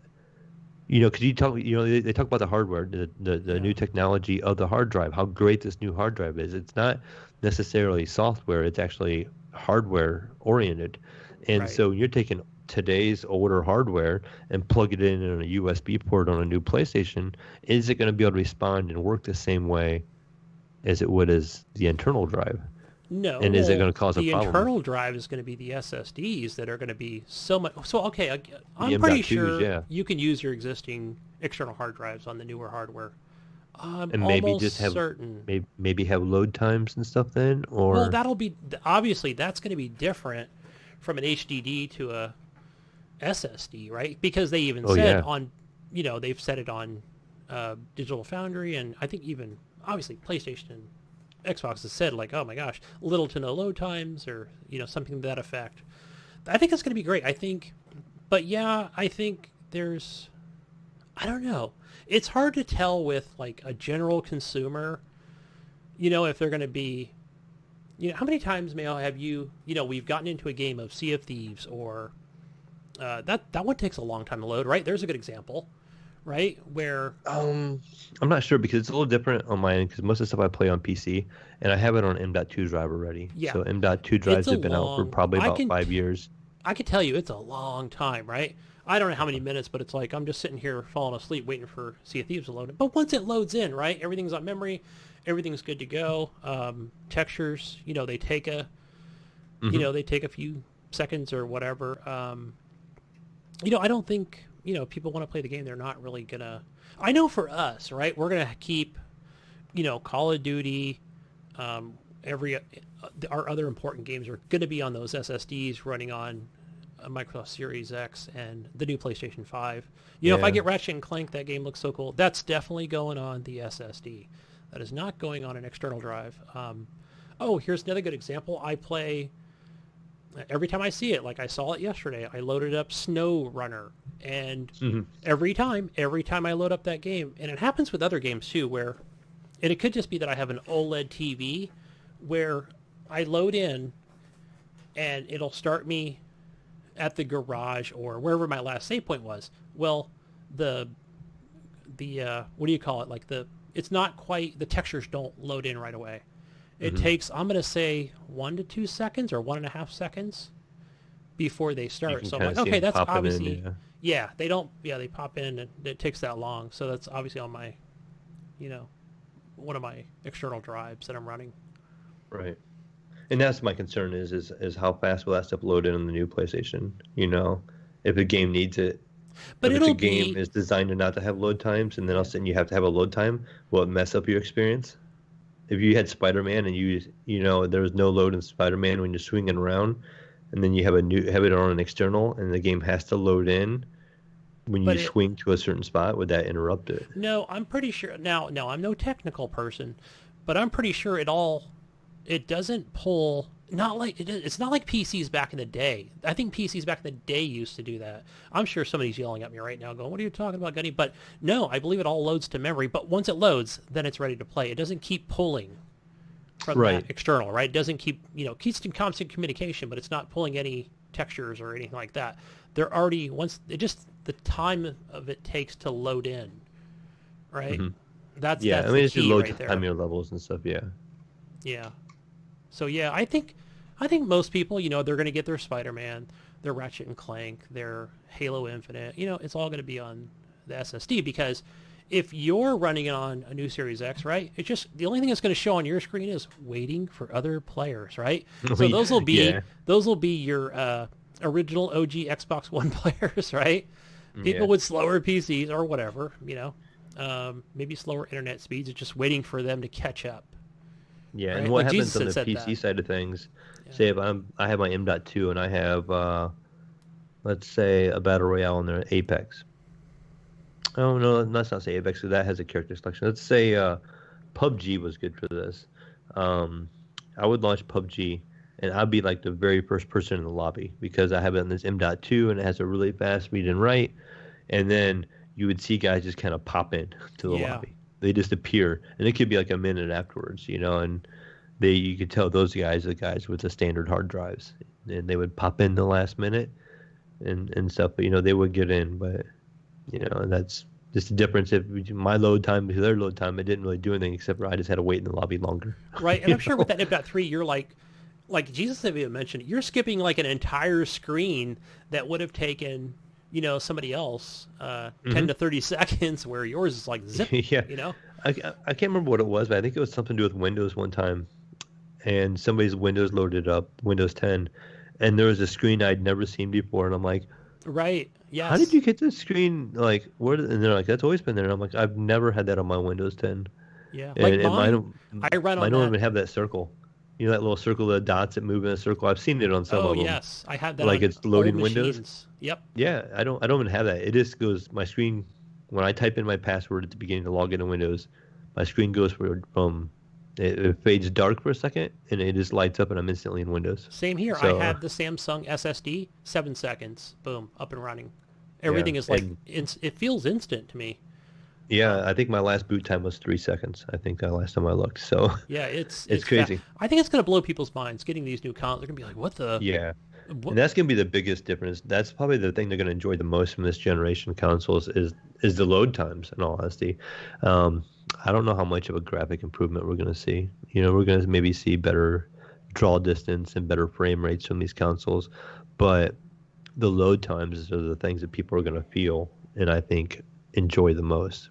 Once they get, that initial shock of how fast things can actually load in compared to what it was on a standard hard drive before, it's going to be huge to them. Yeah, absolutely. Yeah, I think it's going to be. Yeah, they'll be fast. So yes, faster. Definitely. But with all that said, Gunny, do you have anything else you've been playing this week? No, that's all. I think we're ready to move on. All right. What time is it, Gunny? It's news time. Beep, beep, beep. News time. Breaking news, folks. Mayo, you put the news up, and what do we have? What's new on the internet fronts? Oh, man, I got to find it. I thought you were going to read it off. Because I didn't put it in the document here. Normally I'd have things in the document, but Mayo just put it on the Discord. All right. So let's read it off of there. All right. Fly by night over here. We're going to start off. Speaking of next generation, Gunny, we're going to talk about some next generation Xbox Series X action over here. And our good old game, Halo Infinite, that was showed off on the Xbox event the other day. And it was confirmed the other day, Gunny, that the multiplayer is going to be free to play for everybody. Ooh, everybody gets to play. Everybody. That's cool, man. So I'm bringing all my Sony Pony friends over, and they're going to bring it. Wait a minute. Hold on. Who's this free for? Everybody but Sony players. Okay. What about Switch? It said everybody, damn it. I don't know. And I've heard things, I've read things, where people are like, they're trying to bring Game Pass to Switch. And so... No, that's just been just rumors. That's not going to happen. I'll tell you that right now. That is not going to happen. But yeah, it said, the article goes on to say, it says that the leak started with, as they usually do, a retailer accidentally posted some early information, Gunny. Oops. Those leaks, them guys accidentally posting stuff early. And that retailer was Smith's Toys, who apparently leaked the multiplayer info before quickly pulling it down. But one lucky insider was able to snap up a screenshot and provided a few more details regarding Halo Infinite's multiplayer. And this is the frame leaker. The frame leaker. Klobright. And so he's responsible for a couple more leaks. And he said, he added to the rumor, he said, since everyone is covering this topic, I might just go ahead and as well and release the fact that Halo Infinite multiplayer will be free to play, and Arena aims for 120 frames per second on the Series X Battle Pass system. Okay. With customization options completely new to Halo, is what he is saying. So interesting. So it sounds like, and maybe this is what everybody's going to be doing, is the free-to-play mode with the Battle Pass option. Okay, so let me just get this straight. I mean, that's, if it's on... Yeah, I mean, mostly, I assume everybody just has Xbox Gold, right? I mean, why wouldn't you? But then again, I don't see that adding to non-Gold players, like... You know what I'm saying? Mm-hmm. That being up. But if it's on Steam or Epic or something, then yeah, you're gonna bring thousands of players into the mix of things, or on Origin or somewhere. That. Yeah, I think it'll be good. Because we already know it's coming to Game Pass. For both the PC and the Xbox One, Series X, and the family of Xboxes, of course. But yeah, cool, man. Good stuff. Yeah, bring it over. Give me all the frames. Talking about some more Game Pass stuff, Gunny. Did you know the game Grounded that we were talking about just a little bit ago? It hits 1 million players within the first 48 hours of release. That's good. PC. And that game is actually on the Game Pass for Xbox, right? And it's just early release yet, right? Yeah, I was able to download it pretty quickly. Like I want to say one day before they said it launched. I'm pretty sure that was Grounded. I had it downloaded. And I don't think it was a preload because I was able to play it the day before release. Yeah. This article says, Gunny, it says more than 1 million players have checked out Grounded in its first 48 hours. Obsidian announced the news today on Twitter, along with a special message of thanks from Grounded's game director. And it says in quotes, Grounded has reached 1 million players in the first 48 hours. Awesome. Thank you everyone for playing and enjoying #the backyard, the company tweeted. It's amazing. It's blown us away. The team is so happy, and we're just overjoyed with all of the support that they're getting.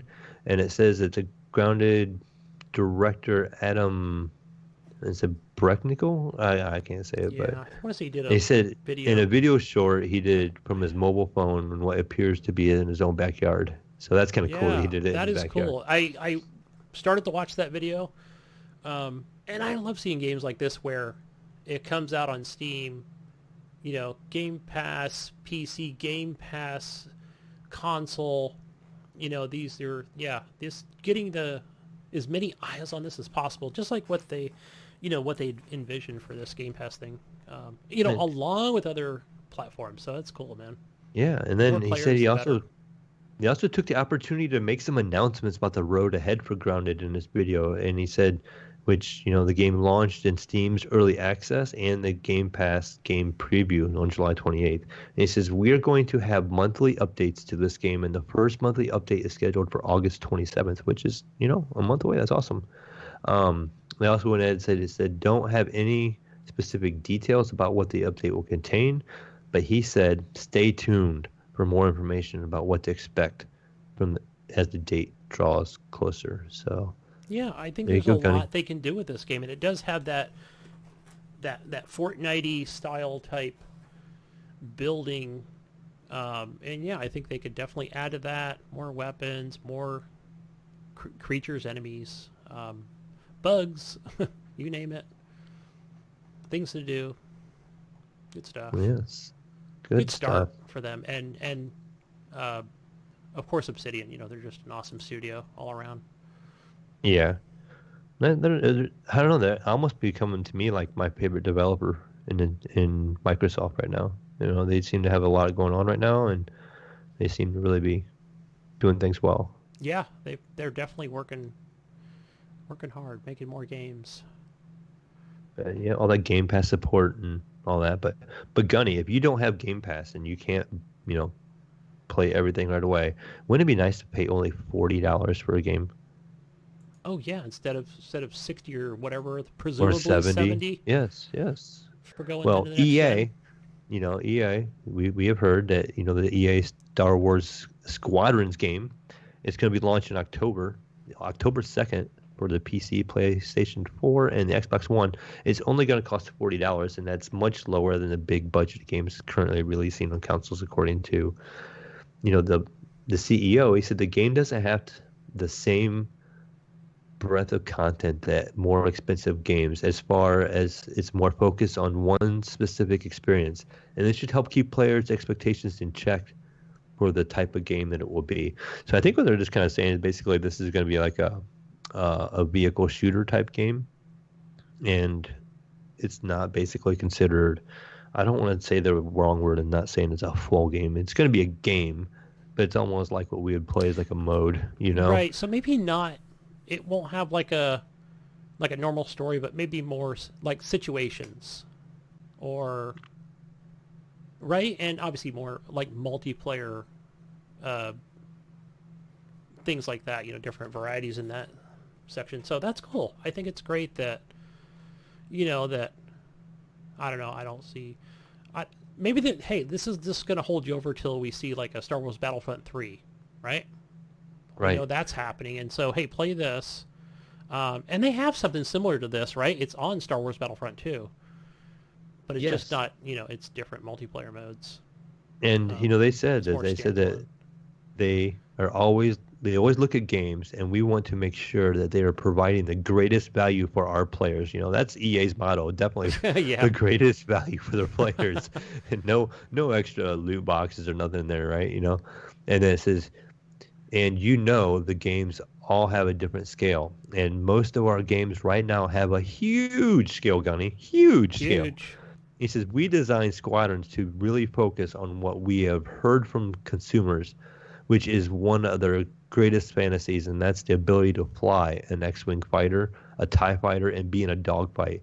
And so it doesn't have the breadth of some of our games. Wait a minute. Hold on. So instead of adding an extra squadron mode, Star Wars Battlefront 2, they're going to charge me 40 separate stinking dollars for a standalone game that they could have added.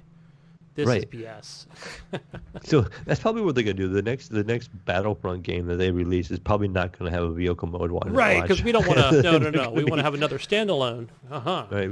If you want to play the vehicle mode, you got to buy Squadrons. We're going to have, next game is going to be AT-ATs versus, what are the other grounded vehicles, Mayo, that I can't think of besides AT-ATs, and like the walkers and the stuff. walkers and stuff, right? That'll be the next one, right? Yeah, $40, but it's still good. I'm still gonna buy it. I think I'd rather, I think I'm just trying to see, like, I'm probably not gonna do the EA Access thing again. I don't know. Every time I do that, and then it's like $5 every month, and then I play one game. I don't know. I don't play enough like EA games to justify that $5 a month. I feel like I'm just gonna just buy the game outright. Yeah. That's what I'm gonna do. The I've article already does go on decided. to continue to say, it says, they said even at that price, Gunny, this game is still an incredible game, even though it's going to be smaller and more specific to one type of game. And that's why we chose to price it so slightly lower level, to also allow access to as many people as possible, Gunny. Well, if you why, Who let's have a go Star back to Wars article fantasy. number 1 here, EA. Halo's going free to play. Right. Why not do that? Then you're going to get as many eyes as possible, because we know this is coming to Steam. They've been doing the Steam stuff lately too, because not enough people are going to the Origin store. I mean, consoles, yes, but yeah. They continue. I think you've seen us over the years differentiate pricing on lots of games. We differentiate. I actually can't talk. I can't even say that word. We had different prices on games like Plants vs Zombies because we knew that game. What? Those were always $60 that I knew. They were of. screwed. Yeah. And basically, that game was put to younger audiences, Gunny. Well, yeah, that's true. Yeah, right. So don't gouge people with And just $60. it didn't have the depth of all the game modes that you might see in FIFA or Madden. So you had to pay more for those games because you got to pay more for those modes. Sure, EA. Still buying your game though. $40. I'm just gonna give you the 40. I'm not gonna give you the $5 a month. No subscription. Probably buy some sheepskins.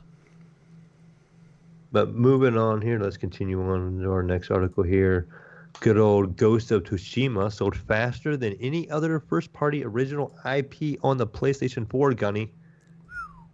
They're killing it, man. That says a lot. And, that's all we heard about was Last of Us 2. That's all I heard about was Last of Us 2. Every podcast, everywhere. Yeah. Everybody's talking about Last of Us 2. And look, you got Ghost of Tsushima outselling, faster than any other thing. It says Sony is celebrating another successful PS4 launch exclusive.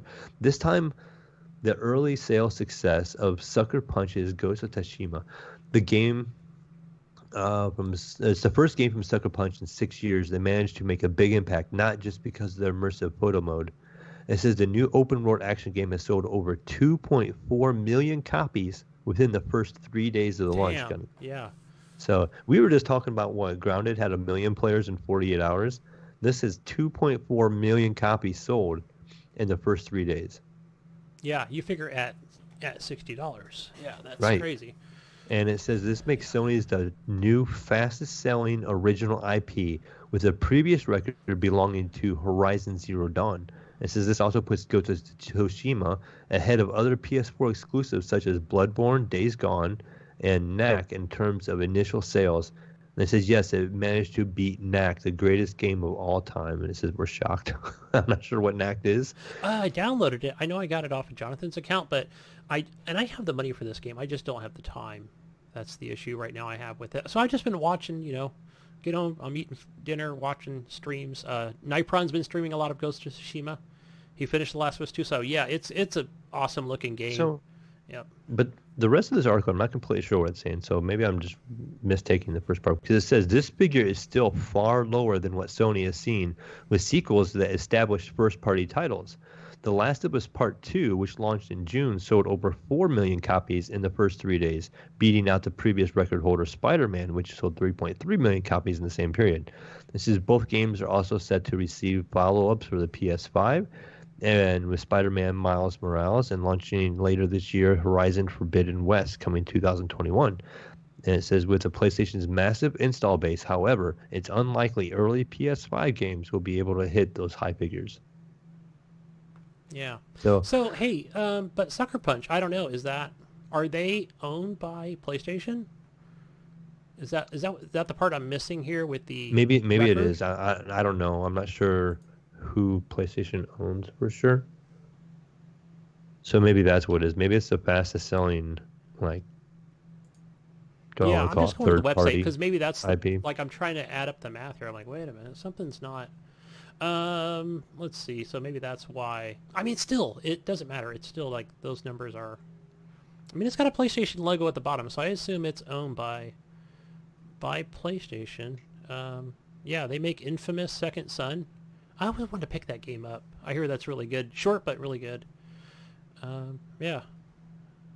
Just says Sucker Punch LLC. So, But it sounds like if yeah. you're one of the many that Yeah, I guess you have it and you're enjoying it, great. But if you haven't gotten this game, maybe it's worth picking it up. So many people are getting it, enjoying it. I hear a lot about it, and it looks pretty cool. I like the bright colors after seeing the screenshots of like The Last of Us 2 and hearing how dark and dreary that game is.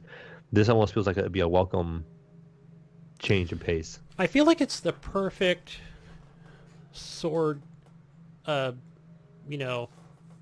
style type game for me, because when I look at like Bloodborne, I think that game looks amazing. It really does. The art style looks phenomenal. But for me, I'm not a Bloodborne. Gosh, what am I thinking of? Those.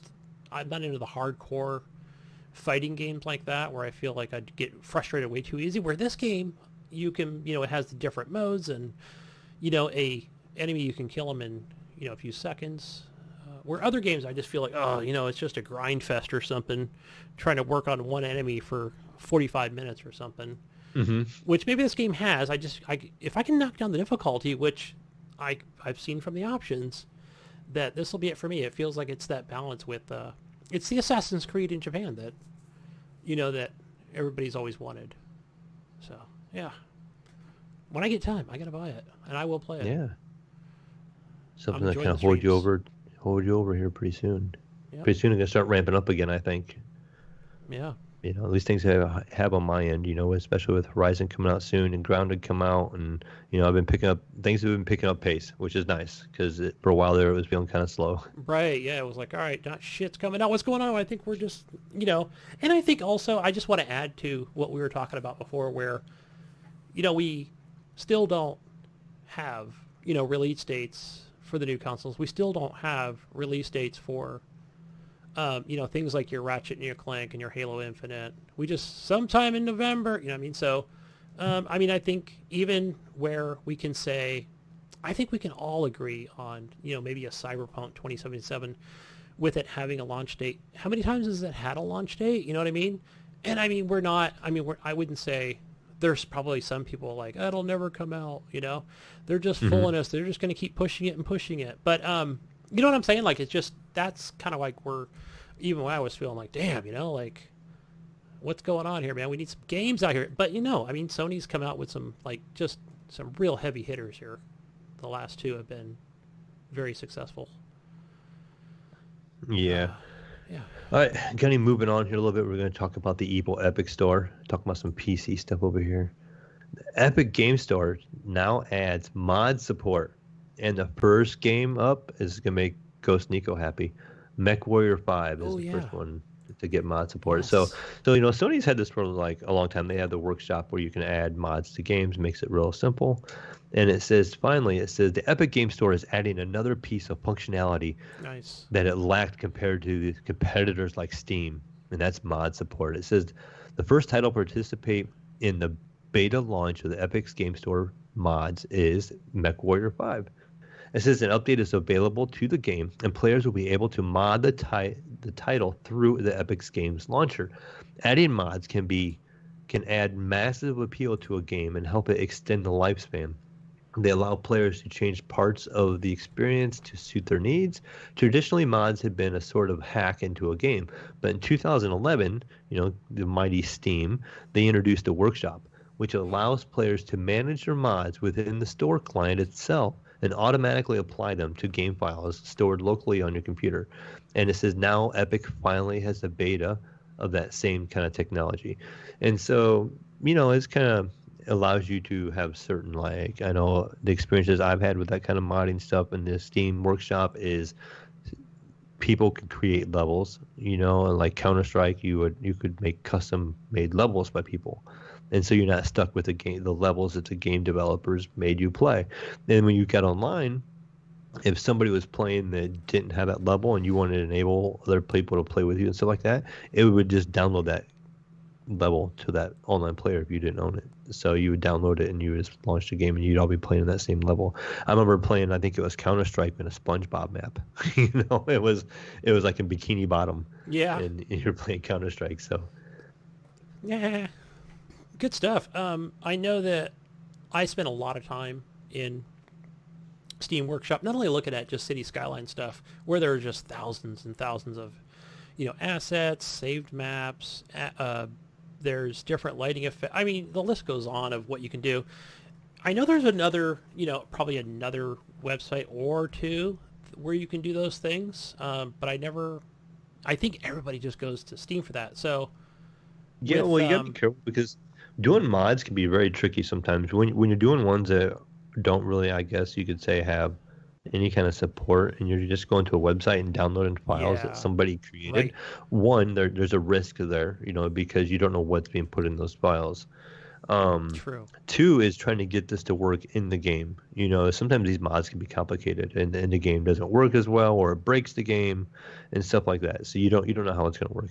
The nice thing is with the Steam stuff is I think it gets it's almost policed because you can go in there, and if say something like had a virus or something, and I would assume that thing's going to get flagged by the people downloading the games and had problems with this mod, and that the community is going to police it, and then it's going to get flagged, and maybe Steam's going to look into it and or take it down, or the developer of that particular game will look into it and have that taken down, or something like that. So, and it just makes it easy off of Steam. When you just want to add a mod, you just click on it and it downloads it, and it tells you what to do. It's like, okay, you have to enable this in the game, and then it's just there, Yes. So I'm sure it's really different nice. for each thing.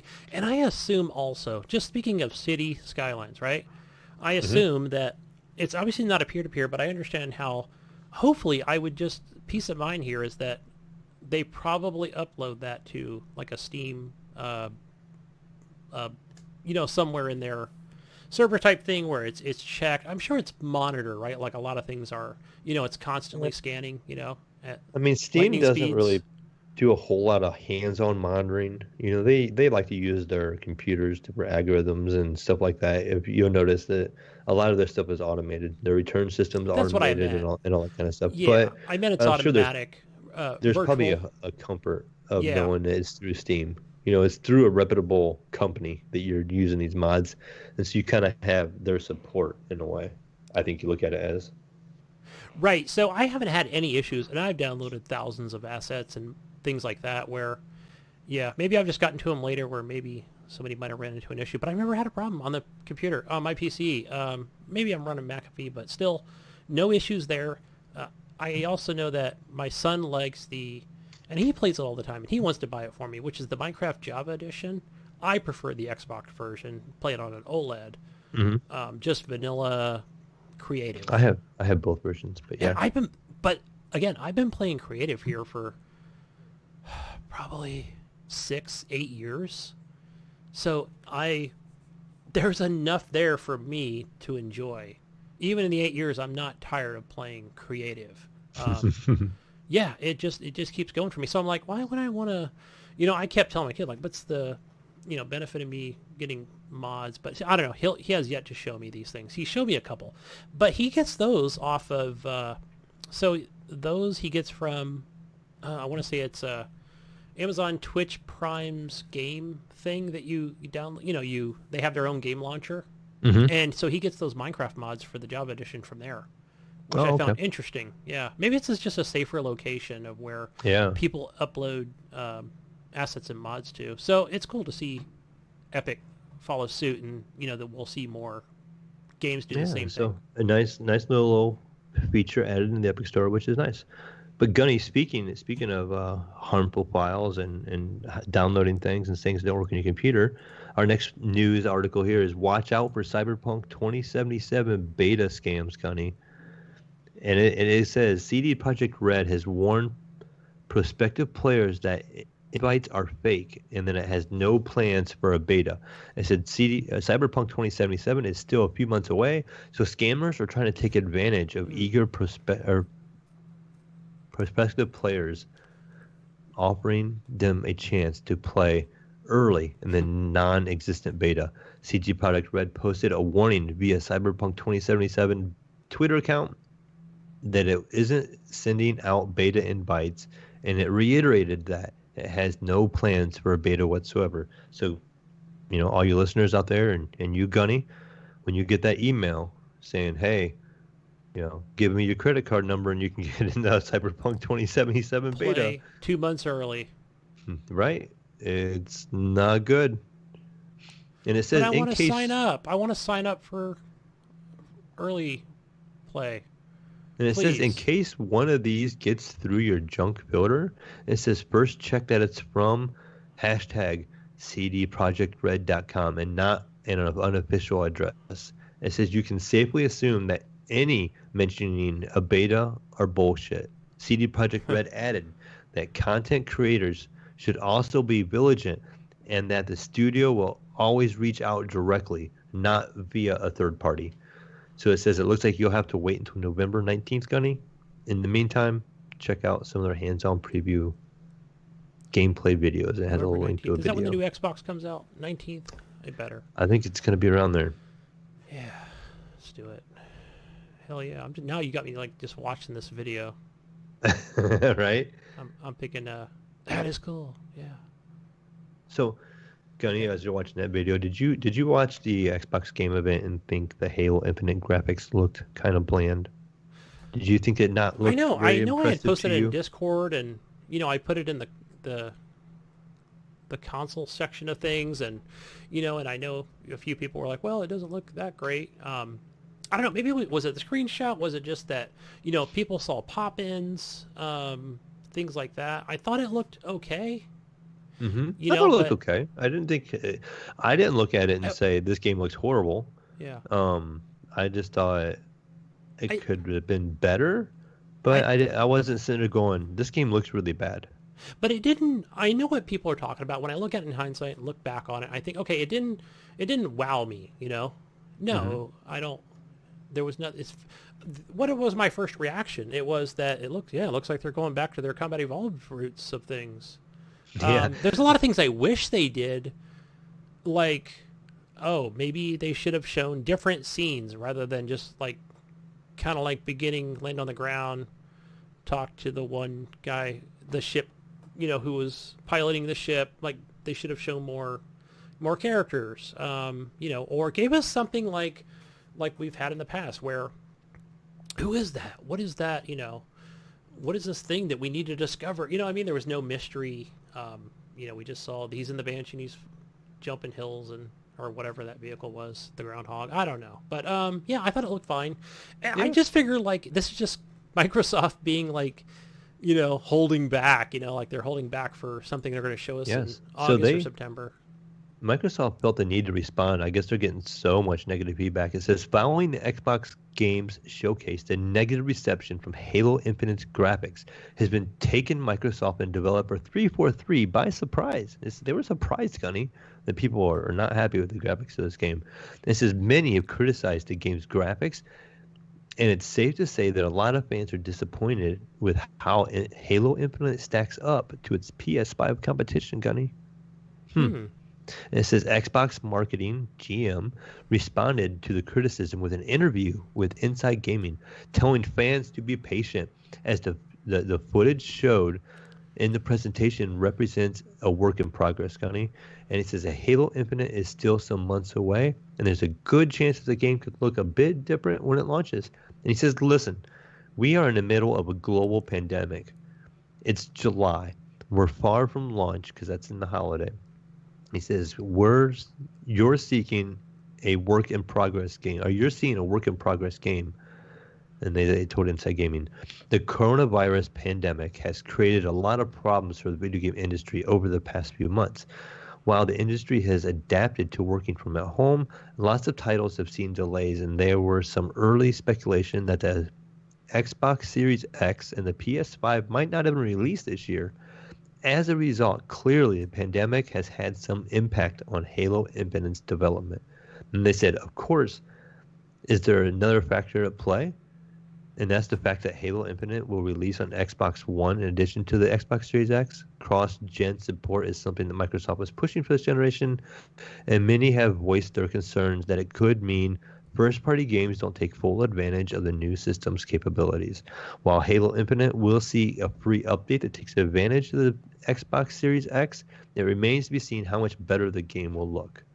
So what I find interesting about that statement, though, is he's saying, look, we're in this pandemic here.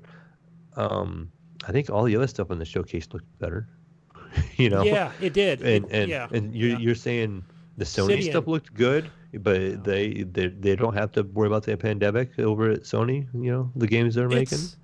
It's damage control. Maybe they didn't have the best person to. Oh wait, I'm on the wrong. I'm still watching that Cyberpunk video because it looks so good. I think that. Yeah, I get it because it's. And I read other articles, and who knows what to we need like an official. Was this official? I don't even know. I've heard different things. Clicked on different articles talking about, oh, it's an earlier build. And as we know, Mayo, you probably know this too, where let's say that, they, for example, normally in something like, I'll take a Battlefield, for example, because I don't know how Call of Duty does it. I've just seen it like as a glimpse from what EA does. And so what they do is they have people and they come to their locations, right? Not only do they have people full-time on staff, right, that test games, but they also invite people in for multiplayer stuff, right? Usually it's a hush-hush thing. I've been to a couple of them.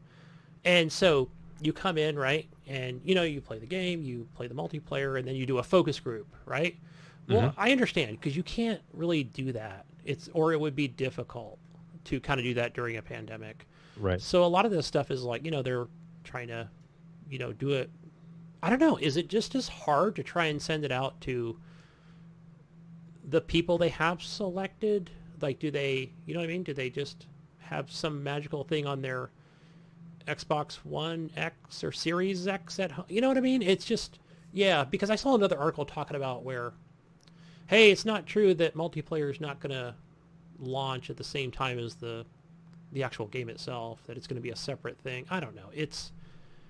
So it is like, makes you go, yeah, what is true? What's not? What's going to happen? Is it going to be like an early access style type thing, or, will they both be out the same day? And if so, what day is that going to be? They are not telling you, right? They're being very, very quiet about it, But so is Sony, right? To be fair, Sony's doing the same thing. They're not giving out any information about what you can expect to see in August, or September. I don't know, I don't know. But yeah, that was, and we had spoken about this over the last, especially the last couple months of, this is Halo's time to shine, right?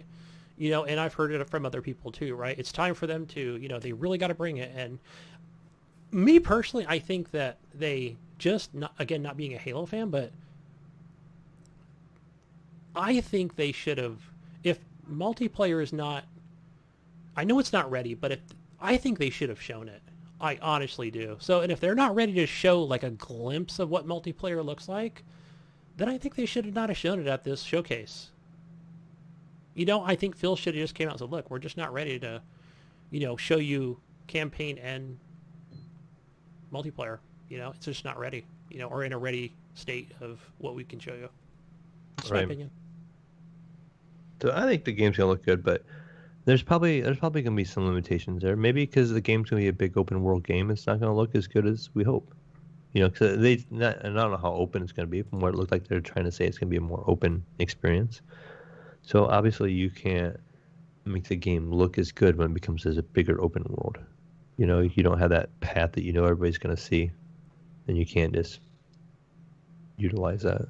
So. Yeah, and this will be different, right? So that's good. They explained. I know I listened to IGN's Unlocked about how they had talked to the devs about that, and it's not just the way it's set up. It's not just to go anywhere you want, do what you want, sort of thing. It is still somewhat a linear path for several missions or hours. I don't know, something. It's good. Yeah, could be good. Well, I don't know. Yeah, it's gonna be interesting. We'll see. Time will tell. November is gonna come quick, I feel. So let's hope so. And next thing you know, it's going to be release of these consoles, and we'll see. Time will tell. Let me ask you. I mean, I don't know. You're going to go for the Series X, stay on PC, get a PS5, whatever you're going to do. Did you say you're going to get the PS5 because the Xbox you can just play on? Yeah, your PC, right? if I was gonna get one, I'd just get a PS5 because my PC is gonna be, able to play all those Xbox games. Yeah. So Hey, who knows? Who knows? Maybe I will. When it's, I think I don't know. I haven't just. I think the one cool thing is I can say, especially for someone who's moving, I will be kind of dual living in two different places sort of thing because now I bought a home, which closes on Monday. I'm pretty excited about that. So whether I'm there every weekend or once a month or whatever it might be, I can keep, I haven't decided how I'm going to do it. Like, do I take this old PC? Am I going to get a newer PC? Right. But I can keep one device there and one here and still be able to play those Game Pass games. You know? Get that new Xbox Series X and finally, take it to your new I'll place. be able to utilize, And if it has, Play Anywhere, you can pick up right where you left off on one or the other. Yeah, that doesn't quite work. Remember I was talking about that? I know. It's like, wait a minute, Yeah, why is the cloud thing not working here? It's not quite, working the way I want it to. Or when they first come out, it corrupts your PC save. Yes, like, no, don't with do that. Ori. Yeah. Yes, I remember. But I don't think I'm really that, if anything, I think, I'm not super concerned about that because at least then I can say, hey, I'm in that other house. It's an hour and a half away. It'll be a bummer that I can't pick up where I left at on carry-on or something, let's say, for example. But at least I can play the game. I'll be happy to, again, I think they need a separate app to say, hey, how do I sync this? Instead of saying it's automatic or, oh, this game is carry-on. It's a third party. It doesn't have that option. Yeah. What? So, because I still play Slay the Spire. I'm just too tired to turn the Xbox on. I've only got 40 minutes, right? You want to get some time in. I'll get some time. I just need time in. That's all I need. So I fire up the PC, fire up Slay the Spire, and it doesn't auto sync, right? It just doesn't, whether it doesn't support it, I don't give a shit. I'm just going to play the game. It's good to have options, but would be nice to have that separate app. Microsoft, get it in there, even for third-party stuff. If you're putting more third-party things on Game Pass, at least include, the cloud in there for syncing. Good stuff. Well, Gunny, that's all we got for news. All right. You got any news you want to add? No, not at the moment. I don't think so. I think that's it. I think that's it for the news, folks. Where are we at now? I think we're over at the console corner. Time for your favorite corner, Gunny. Over to the console corner. I was able to update that today before we started the show. And it is a new month. And why do I have July up here? Let me just change that to August. August, Gunny. Come on, Gunny. Give it the program.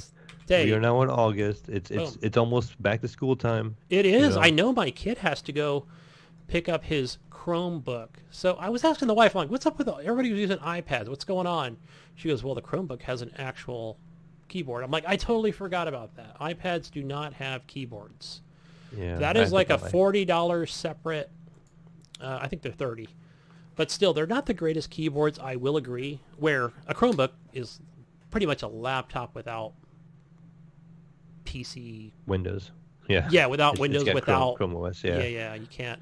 Yeah, unfortunately, my daughter found out this like a week or two ago that her last year of school this year is going to be all online. Here in Ohio, they are having most of the students do online only. So her whole year of schooling is only going to be online. We're going to buy her like a new laptop or something for her to use because she's taken I think 4 college courses her senior year here. Mm-hmm. So she more involved stuff, and she's missing out some of that lab time and stuff like that. So it's going to be kind of difficult, but she'll get through it, make it work. But anyways, onto this console corner, Gunny. Over there. What do we got? Let's see. What do we have? Over for PlayStation Plus, you have 2 games that are free to play this month. The PlayStation Plus games that come with your subscription. First one is called Fall Guys Ultimate Knockdown. I think we saw... I don't know if that was an exclusive to PlayStation. I know I got a code for this, and I gave that away. but this was it seemed like it's something that was more for kids, smaller children. Mm-hmm. I think we saw that at the PlayStation event. I'm thinking it's on Steam. I'm going to look while you're Showcase. continuing on with the corner here. I'm Yeah, kind of I thought I curious. saw it at the showcase. I could be wrong on that, but it's called Fall Guys. I thought I heard something about it being. My son was saying it's popular right now on Twitch. It is on Steam. It's $20. Okay, I thought I got a beta code for it and I gave it away. Yeah, and I'm pretty sure it was the PlayStation event that I saw it. It could have just been something Jeff Keighley was This showing was off. in the this is in the I want to say it was in the Ubisoft event, wasn't it? Wasn't it in the Double Fine trailer maybe or the Ubisoft trailer? I know what you're talking about. I remember seeing. Yeah, it was like because everything's been so spread out lately. It was just like It's Devolver Digital. that's where I saw it at. Thank you. Yes, I Yes, did watch there's that entire conference. Hello. Yeah. That's where you seen it. Yep. So, yeah, I did sign up over there, and and I played their conference event game thing, which was pretty cool. And your That's second a game, popular game right now. So yeah, it's your second game, Call of Duty Modern Warfare 2 Campaign Remastered. nice. Yeah. 2 quality games are given away this month for that PlayStation Plus crew. Absolutely. I think that game was like what, $40 they were charging? I think so. Was it 40 or 30 or something? I know Jesus bought it. Yeah. And I don't know if he bought it where he bought it at, but yeah, it's really good. He bought it on the Battle.net store. He played it on PC. Yeah, good stuff, man. It's a good campaign. I've dabbled in it. I probably owned it on Xbox 360 or had a disc or whatever it was. But I always we talked about those about the missions or whatever, or the timed things that you go through and see, yeah. They were awesome, man, but I can never get like a good passing grade or whatever it was. I always strive to be better at those, but they're freaking done super well. Campaign, yeah, excellent campaign, good story. So I will be downloading that. I better get over there and turn that dust off the PS4. Yeah, over on your Xbox One, your games for gold for the beginning of the month, so you get 2 free games. First one is called Portal Knights, and your backwards compatible game is MX Unleashed. I don't know if these are ATVs or motorcycles, dirt bikes, whatever they are, but go grab those games. I don't have like a good, what do we have for Game Pass? We have Grounded, right? That's your featured game on Game Pass. And what was the other one? The one we were talking about today it sounded really interesting. What was it called? It popped up. I never had heard of it. And I just downloaded it too. Oh, The Tourist. Yes, Tourist. So to me, I just watched the trailer of it earlier, and I was like, hey, this actually looks better than I think would be Minecraft Dungeons. That game does not grab me. I played it a few times, even on, I played it at least once a week. We're all fired up and go, yep, I still don't like it. Let me go play vanilla Minecraft, which I love creative. So, yeah, this Tourist game. And there's also that strategy game is called Nowhere Profit. And I'm not sure if it's a PC-only one or not, but it is recently added. Yeah. And it says card and board is the category, and strategy is the category. So it's almost like a turn-based card game kind of thing. Yeah, I'm watching the trailer. It's not. I'm like, what? Where's the cards? Anyway, the other one too is the Yakuza Kiwami 2. Yes. Another great series if you're into the Japanese games. And man, we've never mentioned this one, but another really fun one: Golf with Your Friends, Game Pass. Yeah, PC. that's such a great game. I played that game on PC for a long time now. It's a lot of fun, a lot of miniature golf. It's a good fun time with friends. Yeah, And, I like those courses. They look fun. I played it only twice on your. The game really account. opens up, Gunny. So once you start dabbling with the game options, you have options when you play. Like, say you create a party and you got like 5 friends with you, right? And you're playing putt-putt golf. Not only are you just playing putt-putt golf, but you can change the rules of the game, Gunny. You can change what kind of ball everybody has. That was the fun And part. so that's the fun part. So like the person hosting the game doesn't get to pick, but everybody gets a random ball every new hole. So one time you might just get a regular golf ball. The next time you might get a golf ball that's shaped like a marshmallow, and that one rolls pretty well until it flips on its side. Then it starts flipping end over end. Sometimes you get a golf ball that's shaped like a cone, and that thing just rolls practically in a circle. You hit it straight, and it just curves, and you're trying to hit it down a straightaway, and then the golf ball is just curving. all over the place. Sometimes it's a square block, and it has the same physics that like you would hit a block across the ground, and it bounces and flips and turns, and you have no idea where this thing's gonna go. So it makes for a lot of fun. You randomly getting a random egg is another one. You get it's egg shaped, and you hit the ball, and it kind of curves to the left or the right. You just don't know what it's gonna do. So it makes it fun. It can make it really interesting. I'm curious if they have like modded stuff, because I want to say I there was a streamer. I haven't seen him on in a long time, but he had like it was like a what was it, like a 10-sided die from not World of Warcraft, but Dungeons and Dragons or something, where I was like, what the heck? He's like rolling a 10-sided die. Right, and that might be in the game too. Even. Like they were just doing dice. He had like obviously like a regular dice, but it was a furry dice. And I'm like, nice. Yeah, it was funny. They have a good sense of humor, so really funny to watch. Not fun by yourself, I'll tell you that. So you have to golf with your friends. Definitely a party game. Definitely golf with friends.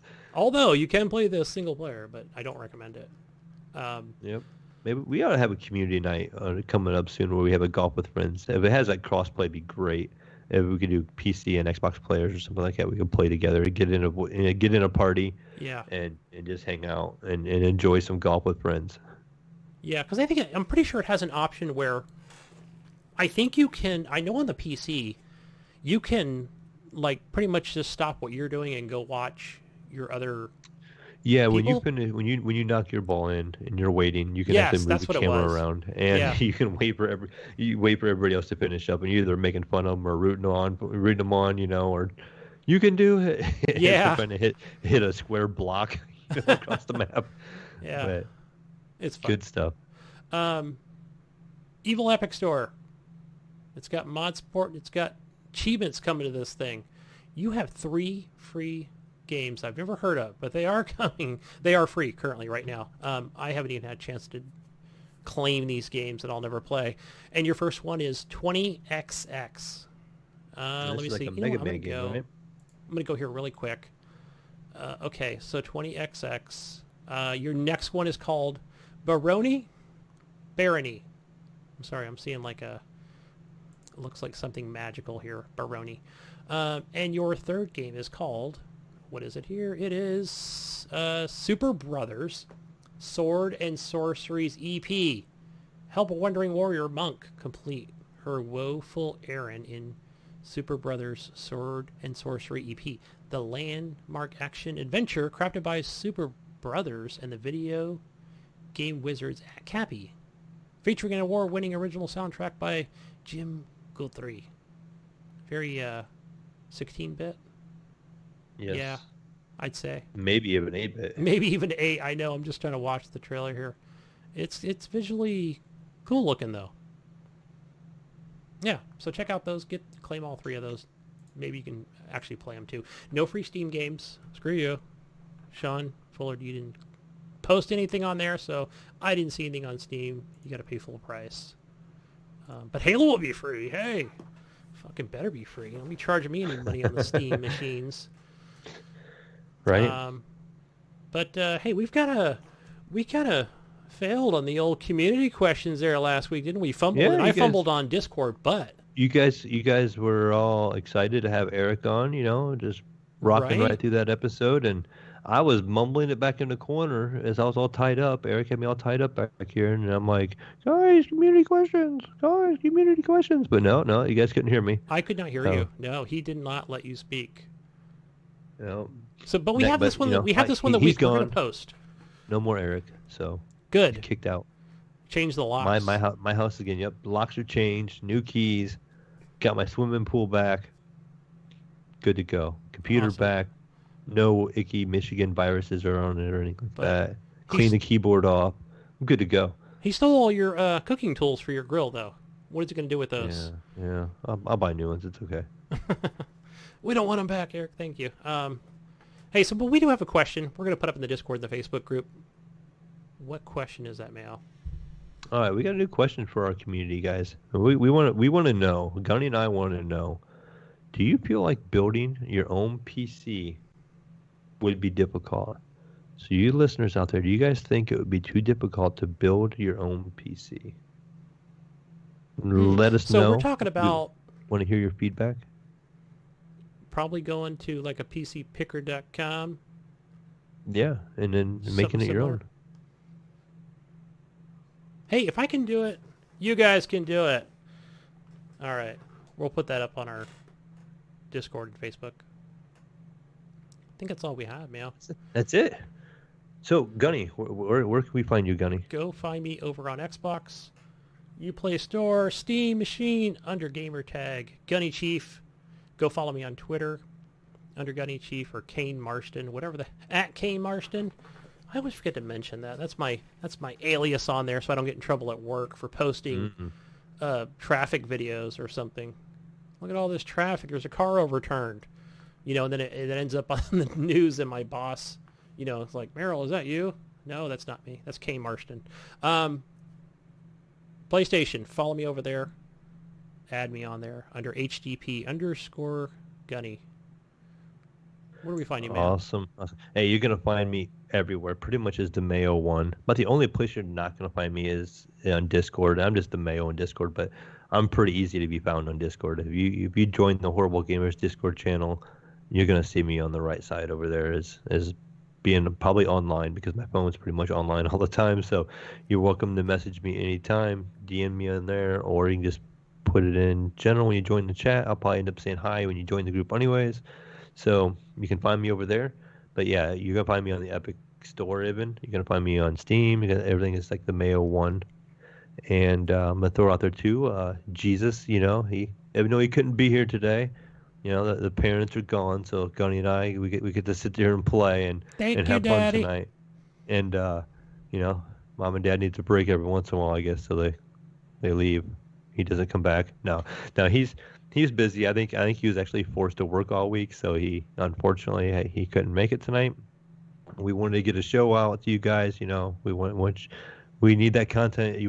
You got to have that content. We got to get you out there. But you can find Jesus probably shooting people right later on tonight. He doesn't play Call of Duty anymore. What's he playing now? He's playing Ghost of Tsushima. Yes. But you can find him everywhere as Jesus Walks a Lot. He keeps his name on everything. He's on, PlayStation and on PC and all that kind of fun jazz. But with that being said, we're out of here, Gunny. We got this, knocked it out. I thought it was going to be a short show, and look, we made it a long show. We're a little over that 2-hour mark. And yeah, we didn't totally burn this thing down. Poor Jesus. He gets the bad rep of being a talker in this group, and I think all the shows were long because of him. But maybe not. Maybe it's you, Gunny. And I know, and I only had 2 games that I really played. Well, 2 games of importance that were there.